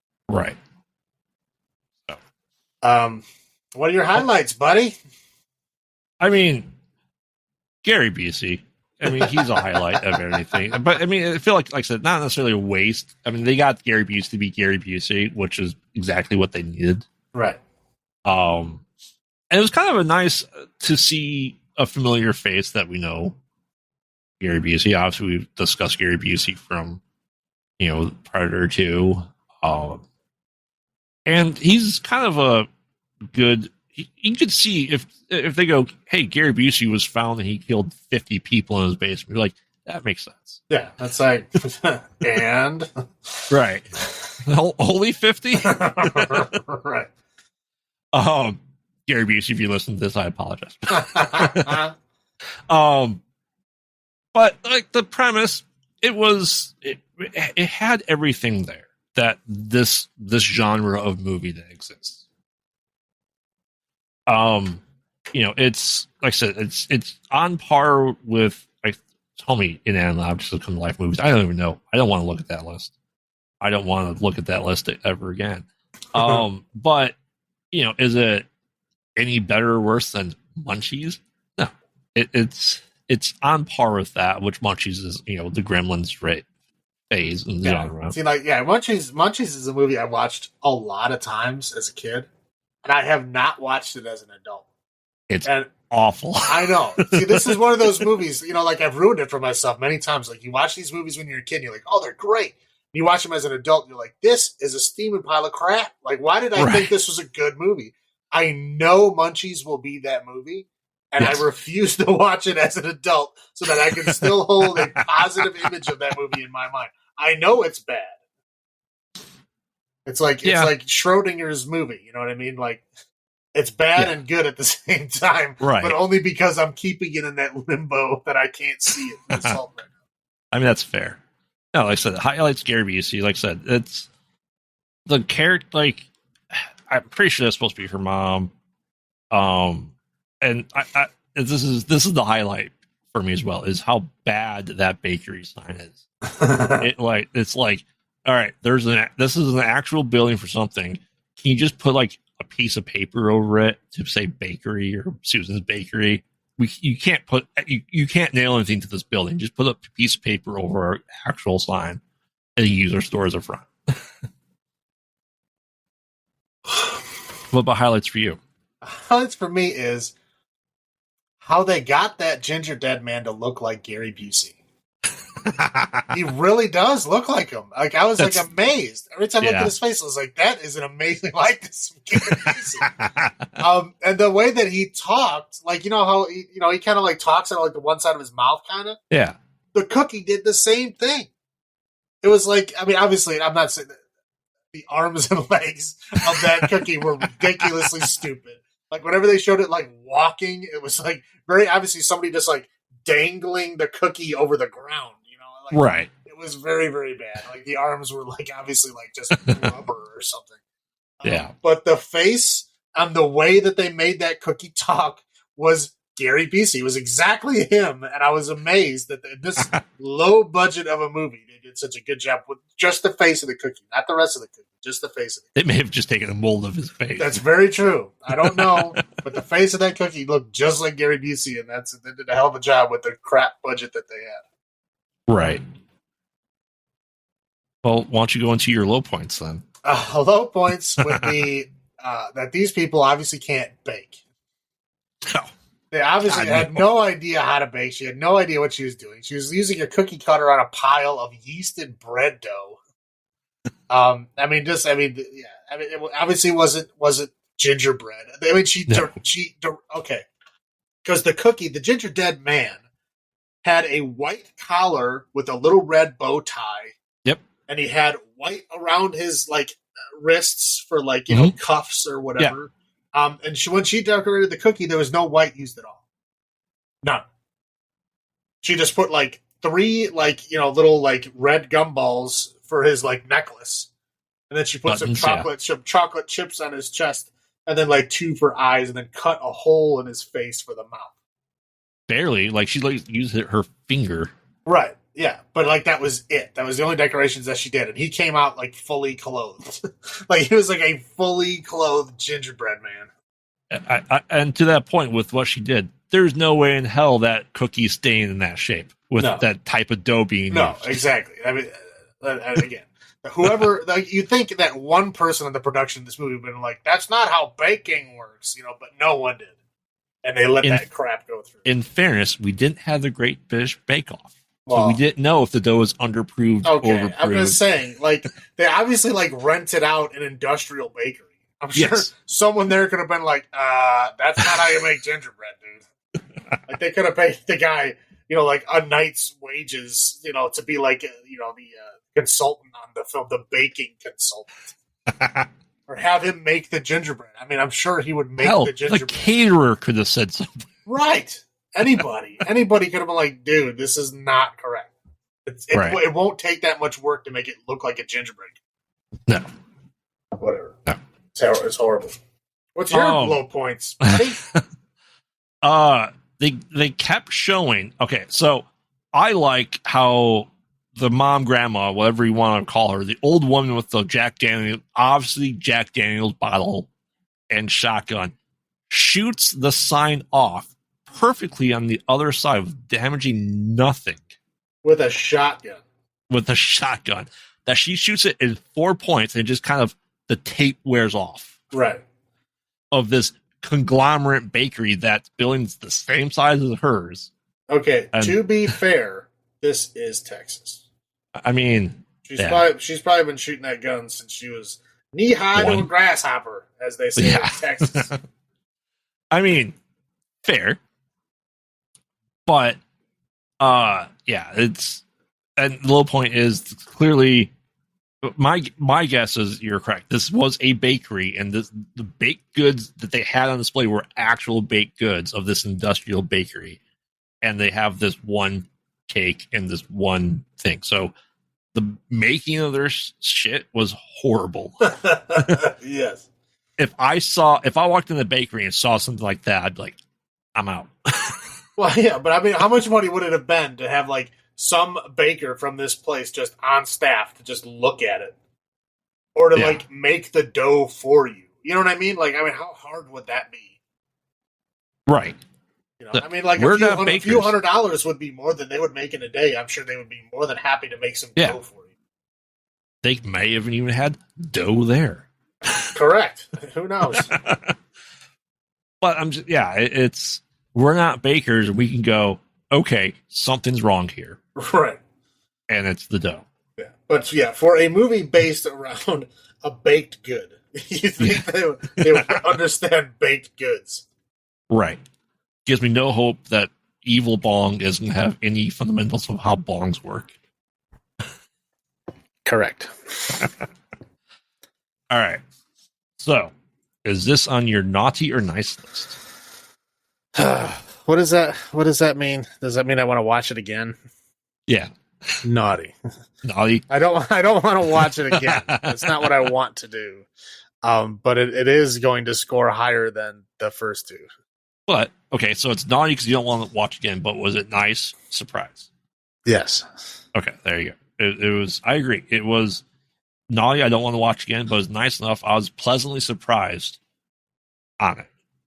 I thought it was going to be absolute shit. Well, yeah, that's again after Jack Frost 1 and 2. I was like, oh man, it was hard for me to like get through it. Yes. But again, it's only 70 minutes. I mean, it's not a whole lot to time to waste. But yeah. So how many snowballs out of 10 for this one? 5.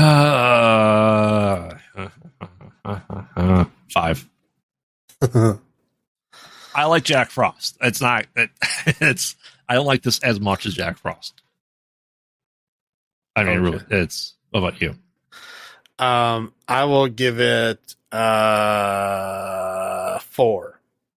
4 snowballs out of 10. Your highest rated one so far. So far, yes. So far, yes. You're averaging 3 movies. You're averaging 2 so far on these movies. I knew this was going to be a rough week. Let's face it. Like I said, the first 2 were very rough. This one was not as rough. Like this one, it didn't bother me that much. Obviously, I don't want to rewatch it, but that was okay. This one I got through good enough to where I was like, okay, I can watch this other one in the same night. I was planning. It's because it's Gary Busey. No, I mean, obviously he's part of it. Like if he wasn't the Gingerdead Man, it might not have been as pleasant of an experience. But yeah, it's not bad. Okay. It wasn't bad. Like I said, I was okay enough to where I was like, I can watch the KiIlling Tree the same night, and I did. So moves us into our next movie, which is The KiIlling Tree. Came out this year. I think it came out like 2 weeks ago. Yeah. Well, I think it was November. Well, I guess 2 weeks ago was November. So, yeah. So yes, you're correct. It was November. But yeah. So yeah. Again. Oh boy. So I don't even know where to start with this movie. Like, what is the first scene of it? The first scene is an older woman. Oh, okay, yeah, talking about has newspaper articles and looking at her husband. I originally thought son, right? And talking about how he didn't get to finish his 12 killings of Christmas. Yeah, 12 Christmas murders. 12 Christmas murders. There's pictures over the mantle of everyone that they killed. That there's one that got away, and she's talking about, I'm gonna bring you back. She pulls out a book, a spell book, and is gonna say, I'm bringing you back. I'm gonna do this. Then she starts dragging a Christmas tree from her room down into the typical satanic circle Okay, well, here's the thing that pissed me off. The star that they used for the ritual, they used the Star of David. Yes. Okay, any like demonic summoning thing is supposed to be a pentagram. Yes. Which is not the Star of David. No, that's 6 points. Yeah. So you're giving our Jewish friends a bad name by using a Star of David for summoning demons when it should be a pentagram. Hey, Jewish people can have demons too. I mean, they can, but I'm saying they're not, normally coupled with a summoning circle. Very true, as far as I'm aware. Yes. So yeah, she does the spell to bring him back, and the idea was that it has to, to call his, if you want to call it spear or soul or vessel, the spear or soul, that the vessel has to be approximately the same weight as they were. Is that what they were doing? Yeah, when she comes back, the tree comes alive, and he goes, "Why do I sound different? What am I?" She's like, "Oh, I thought that was just a temporary vessel. I didn't realize it was going to be the final step of the spell." So she's a shit witch. Well, she's the same kind of witch that made the Gingerdead Man, because she had to sprinkle his ashes all over the place. So it's that. Yeah. Because he was executed and cremated just like the Gingerdead Man was. Right. And then his ashes were reincarnated into a tree. Right. And then as a thank you to her for bringing him back, he immediately kills her. Well, in fairness, he only slaps her, but happens to cut her throat. Well, yeah, he slaps her, but since he's now a tree, yes, because those needles are sharp. Right. Yeah. So then we cut to Faith, who is the one girl that got away from the Christmas. Now that seems odd, right? Because it was only like a year before, like a couple of years before, right? 1 year. It was 1 year. So this guy had been convicted of the crimes and put to death within 1 year. Yep. Like, that doesn't happen. Obviously, this is not America. This was, I'm not 100% sure if it was the UK or Australia. I'm pretty sure it was the UK because they don't have castles in Australia, as far as I know. Because it's not, the buildings haven't been around in Australia long enough to be castles. Because people are like, you call that a castle? This is a castle. Well, I'm just saying, it's just like us here. Like, our people haven't been here long enough to make a castle that would be an old castle. Correct. Because we haven't been here for long enough. Whereas in Europe, they got them all over the place because they're very old cultures. So I think it's UK because they have like very old like mansion houses. Yes. Again, they obviously had an accent, but again, I sometimes have a hard time differentiating between Australian and UK accents. He's got a British accent. Well, yeah, I don't know. Sometimes, towards the end of it, I was almost positive it was UK, but in the beginning, I thought it was Australian. So there's things that point to it not being UK, which we'll discuss in this movie later on. So she decides to have a Christmas party because she's selling the house, because this house was her parents had been killed in. They were part of the Christmas murders. Her parents had been killed in. She got away, but she inherited the house. So this is like her last party she's having in the house, and she's going to sell it and go buy a new house so she can put all of it behind her. Right, because her parents were murdered. Right, yeah. So it's like her and her friends, and her friends are very dramatic people. This movie takes a lot of time to explain these friends and give them backstories, and it's way more than they normally do in this kind of movie. We know everybody. We know their relationships. We know what they do for work. Everything. Everybody has their own moments where we know who they are. It's very odd. Well, it's almost like the little boy from Old, where he asked everyone their name and job occupation. We got the exposition dump. We find out the lesbians were in relationship for 5 months, 6 months. Right. But it starts off, they had a big fight because she hasn't been communicating with her more lately. I mean, blah, blah, blah. But that has no bearing on the rest of the story. It's just there to give them an arc to introduce you to the character, which again, in this movie is very rarely done. But again, they spend a lot of time on this, exposition for who these people are and what they're doing. Yes. And then they like, she's like trying to shut down the party because she's not feeling it. Her hooker friend is like, no, you need to drink more. She's like, okay, I'll blow out one glass. So she gives her like, you call that a glass? Yeah. This is a glass. All right. Yeah. She gives her this giant glass that can hold an entire bottle of wine. White so woman drunk. Yeah. So she goes, okay, I'll just keep drinking this huge bottle of wine. So she's chugging down this whole thing.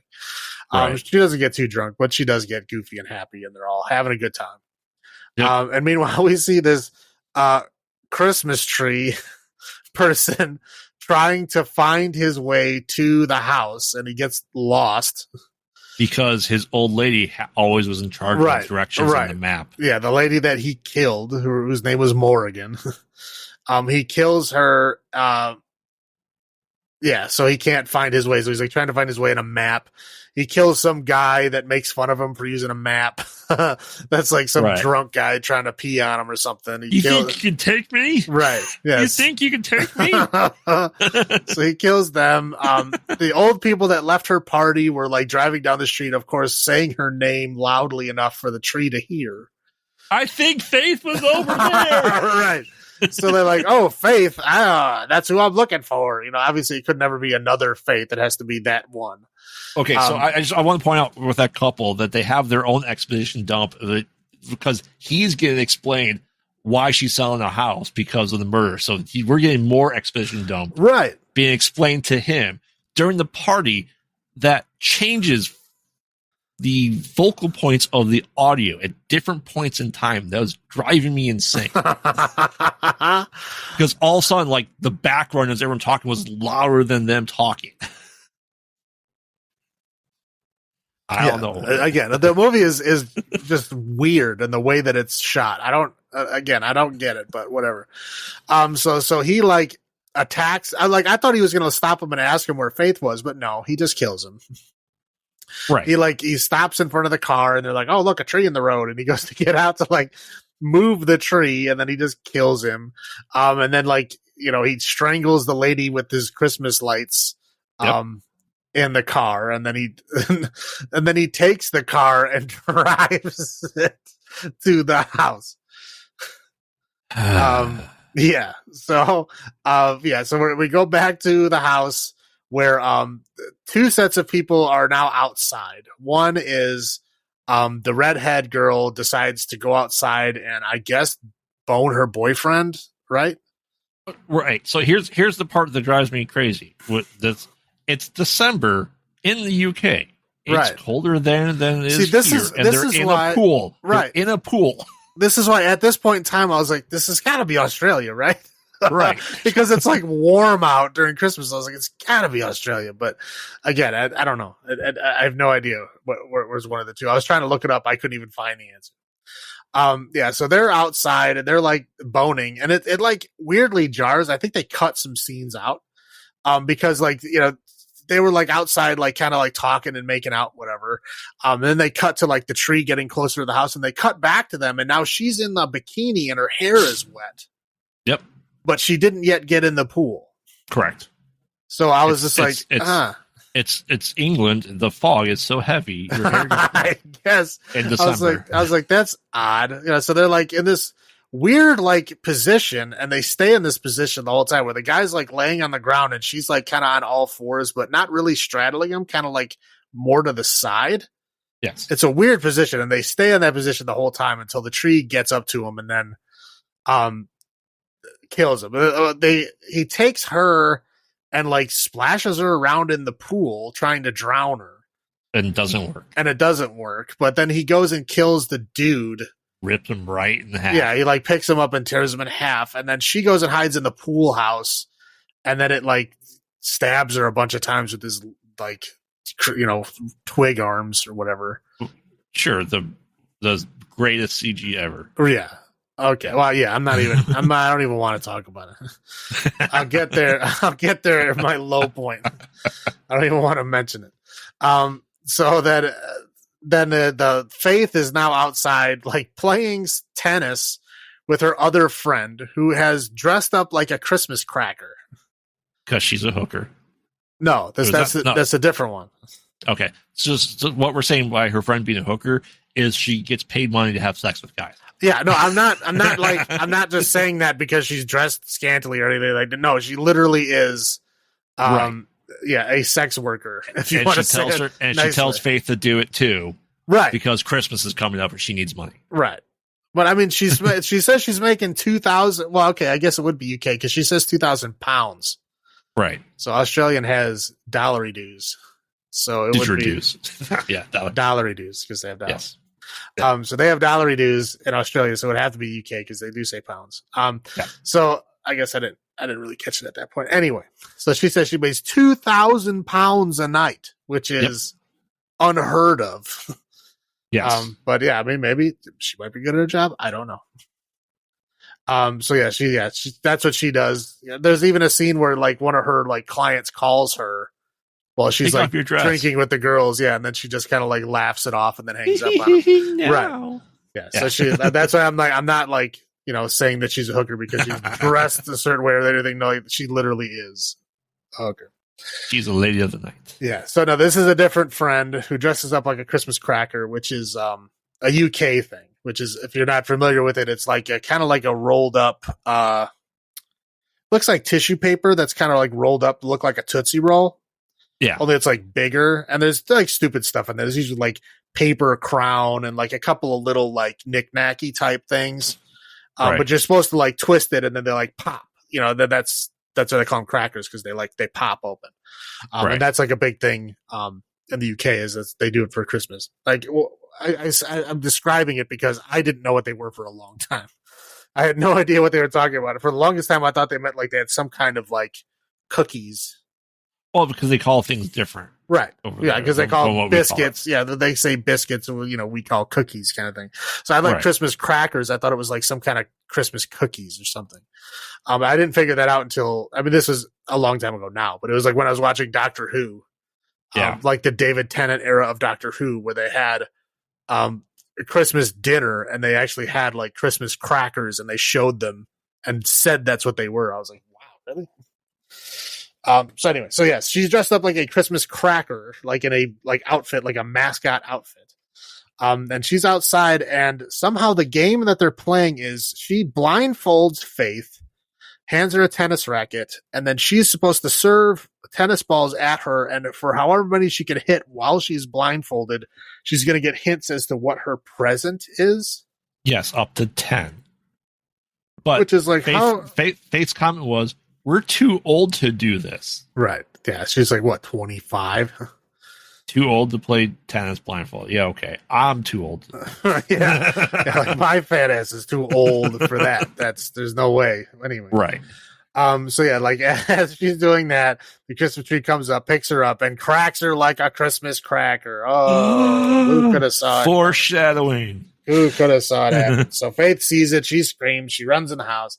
She's telling everybody the Christmas tree killed my friend. They're all like, dude, you've been drinking too much. Like, what is going on with you? But like so they like evacuate everybody out of the house. Yep. And then the Christmas tree kills everyone. Yep. Like everyone that goes outside gets stabbed with his little twig arms. And then like, so the only people left are like her and her, two friends. Yes. So they're like running around, like trying to figure out what they can do. Like, Faith and her friend want to hide to where the one girl wants to like do something. Right. Yep. Her girlfriend decides that she's going to run. She goes outside, gets immediately killed. So the other girl is like, oh, I need to find out what's going on. She happens to find a shotgun. So she goes back, she shoots the tree and it knocks off a bunch of like branches and stuff on the ground. And then he goes, oh, I guess I'm invincible. The Christmas tree says this. He goes, oh, I guess I'm invincible. Like I'm bulletproof. And then she just gives up. I mean, like you knocked a bunch of pieces off him. Keep shooting. Nope. But she just shotguns stops. only have one shot. Yeah, that's all they're she good just for. stops. Yeah, she immediately stops. Doesn't do it. She gets strangled by Christmas lights and hung up from the ceiling. Yep. Then the tree goes upstairs. Faith is hiding under the bed. Her hooker friend is in like the wardrobe. Yeah. And they like hiding in there is like unnecessarily long scene where the tree is like looking for them. And then the tree leaves. They go out to try to run away. Her hooker friend gets grabbed by the Christmas lights. and pulled and strangled and torn apart. And then Faith gets away, and she runs like out of the house, like into the forest. And they're like, going back and forth, like, trying to get away from me. She's trying to get away from him. It's like a Jason Voorhees hunt through the forest. Right. Yeah. So like, every time she, gains ground, he ends up like teleporting next to her and blah, blah, blah. So eventually she gets like tied to a tree with garland.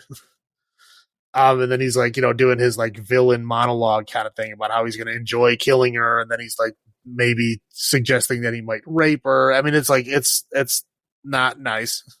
Correct. And then another tree appears with glasses. And it looks okay. Immediately when I saw this, I was like, oh, her friend survived, and she's just standing behind a tree with a flashlight, because it's exactly what it looks like. Well, so foreshadowing this, he had seen the killer tree, had seen another tree, and thought it was his dead wife come back as well. Right. So in fairness to him, he knows that he came back to the tree. So in fairness, he thought this was someone else, his wife again, coming back as a tree. Right. Yeah. So this tree is like, it's got a flashlight behind it, but no, it turns out that this tree is like enhanced with the spirit of her dead parents. Yes. And this tree is the light to the evil tree's darkness. Because he tethered them to the real world by being there. So he opened up the gateway for them to come back. Right. Whatever. Blah, blah. So they have like an epic Dragon Ball Z fight. Yeah. Where they're like floating around in the air and like shooting each other with lights and shit. And eventually they like kind of like kill each other. They collide and explode. Yeah. They collide and explode, and then they end up on fire. And then, Faith escapes the garland and then stands next to the fire, and then all of a sudden she like snaps out of it, and her hooker friend finds her in the woods, like, oh, we've been looking for you for hours. Yep. And so they pick her up and they bring her back to the house, like she apparently like had like a psychotic break for being a year later. Yeah, and like apparently like made up all that stuff in her head. Correct. The end. Yep. It was all a dream. Yes. Which is an interesting ending to this. But we'll get into that. I mean, it is. So what are your first thoughts on the KiIlling Tree Graveyard? It is exactly what I expected it to be. Yeah, I mean, pretty much. It really, really is. I saw we saw the trailer for this a couple of months ago, I believe. Yeah, it was a while back. And I knew as soon as I saw it, and when it's coming out, I'm like, all right, this is going into our Christmas month. So we're going to have a new movie in this month, just so we try to have at least one new movie every month that we review. Cinematically, far superior to the rest of these. Yes. It looks legit horror movie. That being said, the CG is awful. Yeah. I mean, I like the story. Like I said, it's still in that genre. This is always going to be a B movie. Period. It's this type of genre of horror movies. I feel is always going to be a B movie. Period. I don't think it'd ever be anything more. I mean, I like the twist ending. That was definitely a twist I didn't see coming.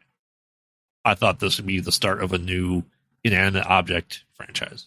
Quite honestly, it still could be. Yeah, I was gonna say it still might be. Sometimes they do that, even if it's just all a dream, because that's kind of how Nightmare on Elm Street ends. Right. We don't know if it's real or not. Clearly, Nancy survived, but we don't really know. What were your first thoughts on this? Yeah, I mean, again, I was there's a lot of things that surprised me with like the whole just how much time they spent introducing all the friends and characters, just for them to be like killed off real fast. Like there was no reason to get to know them as well as they did. There's really no point at all. But it was like the movie's only 70 minutes long. Oh, there's more background to these characters than right. it's barely like any other person killed in a horror movie. Right. And it's like, it's very odd that it's like way shorter than normal horror movies are, but yet it feels like there's been more time put into the characters than most other There's movies. so much more lore and background. Yeah. It's very interesting. It's very interesting how they managed to balance that in a 70-minute movie. I was kind of amazed at that. Yeah. What about your highlights though? Highlights would be, I mean, I liked, okay. High points and low points are going to be very similar. I'm just going to say them both at once. You can then say both of yours after that. Yep. So highlights is when the tree is just a guy in a tree suit.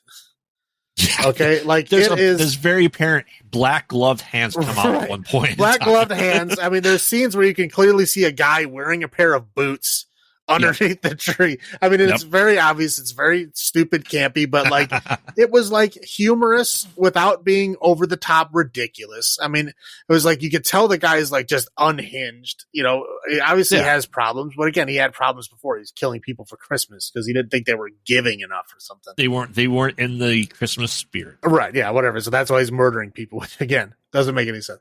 But it was funny. It was funny without being stupid funny. It was, ridiculous, but, still just a good time. Like, I guess, like British, like good British humor. Kind of, yeah. I mean, it's dry. It's drier than ours. Yeah, it's drier, but it's like the way that he's like muttering to himself and saying stuff. He's not really giving like one-liners, but he is kind of like, giving his observations on the situation and stuff. And it was odd. It was funny, but it was good. It was like, it was interesting. You know what I mean? Like I wanted to watch it. I thought it was, an interesting, fun watch. Yes. Now, this is going to go right into my low points. Low points is when it like changes into its CGI form, it looks completely different. Completely different. Not only does it grow to the size of like a giant car, and then it has like these giant like tree trunk legs that look like werewolf legs. And then it has, these giant twig like tentacles that are like 20 feet long. It's like roots. Right. Like Groot. Right. Yeah. And it's like that. But when it attacks the people in that form, it looks ridiculous. Oh yeah. It looks so stupid. That CGI is so fake. I mean, it looks like iMovie, when you do like the blood splatters, like that's what it looks like. It's that bad. And there's no dead bodies shown in this thing, for like being like a slasher movie. There should be like dead bodies like after they're done with them. It's like the CGI is so bad that they don't even bother like trying to do a practical version of it afterwards. That these people just disappear. They're just just gone. And it's ridiculous. I think we were discussing it a little earlier. They said the only dead body that we actually see is the lady hanging from the lights in the ceiling. Right. All the other dead bodies are just CGI'd away and we never see them again. Right. They got done the program, they deleted the asset, and they moved on with the rest of the movie. Yeah. So like the movie is it's just some dude in a Christmas tree suit. It's funny. It's interesting. Like you want to watch it. And when it's the CGI tree, it's just stupid. It's just like the typical, like I said, the typical movie in this genre where it's like, some stupid CGI, whatever it is. Yeah. That's just like killing things. But like I said, in this version, they don't even bother trying to show you what the kills look like. No. Like they just totally skip over that part. So highlight is the guy in the tree suit. Low point is the CGI tree. Also, secondary highlight was the redhead in the leopard bikini. I mean, that's fair. She was a very attractive young lady. Yeah, she was. Yeah, I mean, I agree with you. Highlights, like it, like I'm not saying the other movies didn't know what they were. They full well knew what they were. This took the I'm assuming American idea of this object in life because we did all the 50s and 60s, all that shit, right? In the B movies. Mm-hmm.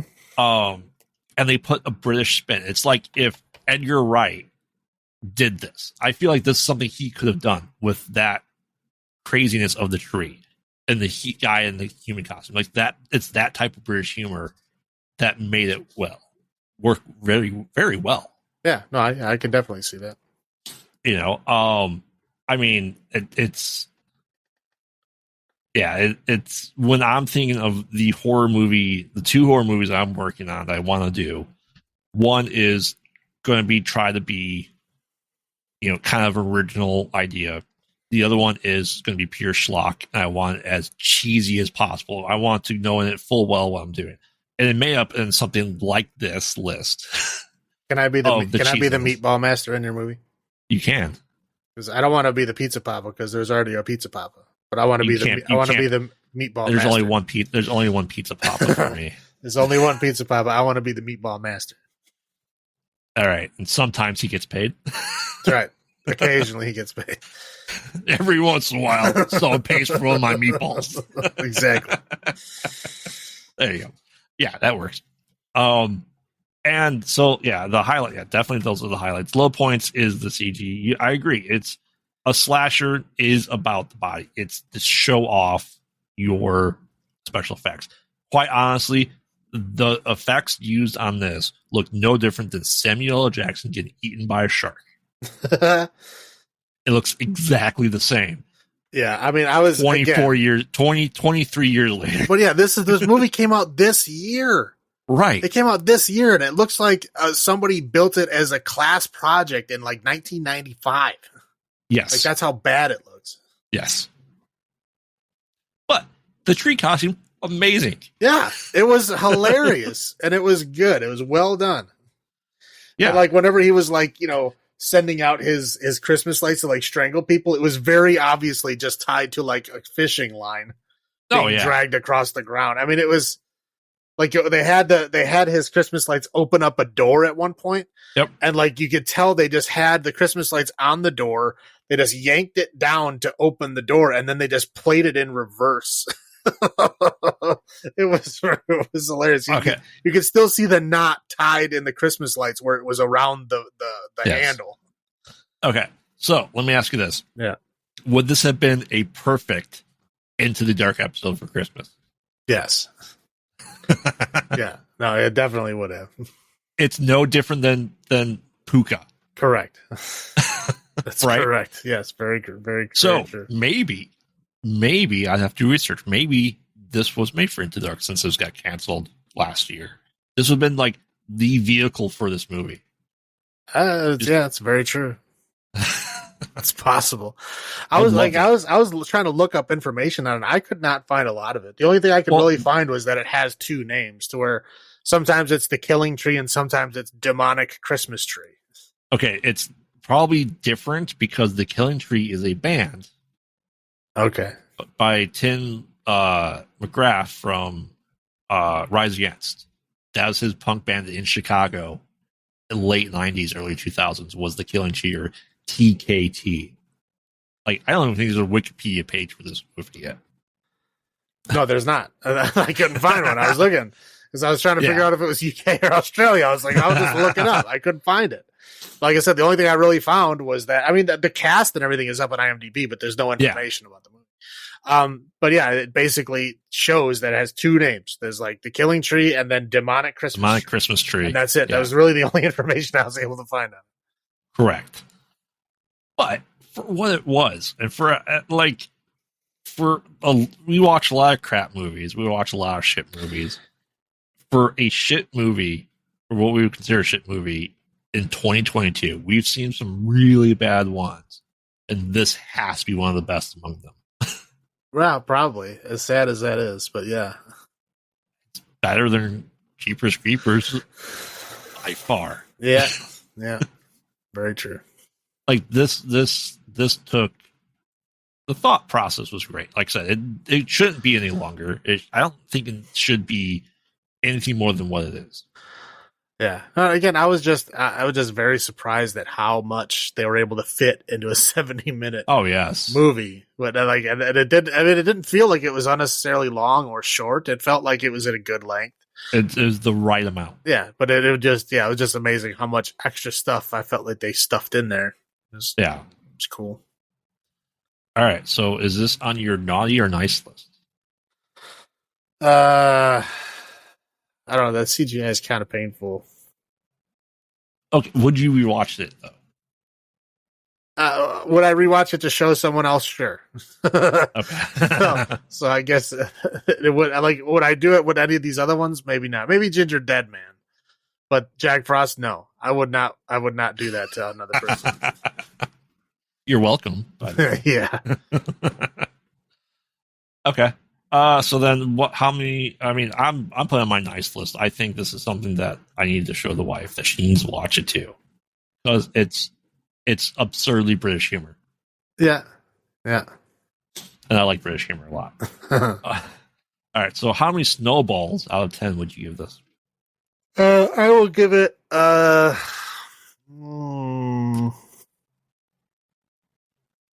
get 5.5 snowballs out of 10.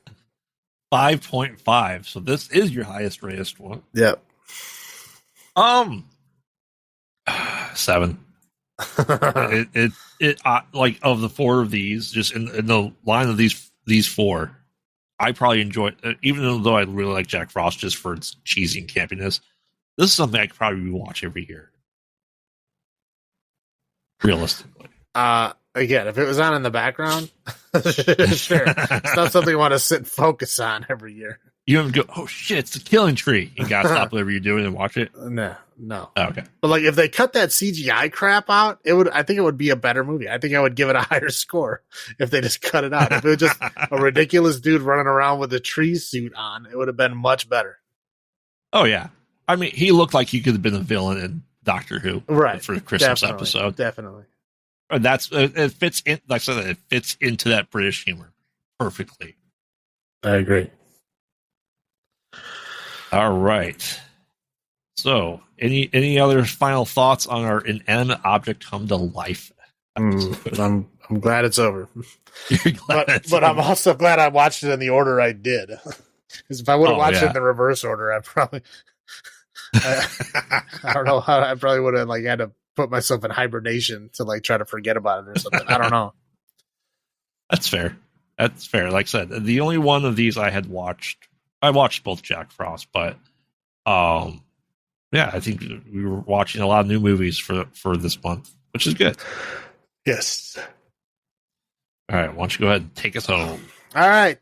Stay tuned for the next episode as we continue our 13 Sleighs of Christmas, where we'll be discussing the 3 Black Christmas movies just in time for Christmas. Yes, we care about you guys so much. We want to have you this Christmas podcast out. Yeah. So listen on Christmas Day. Right. Yeah, because this one, we will have another Christmas themed one, but it won't be coming out until after Christmas. So this will be the last one before Christmas, but there will be another Christmas themed one after Christmas. Yep. So until then, this is Graveyard saying, have you checked on the children? This is Salem saying, long live the new flesh.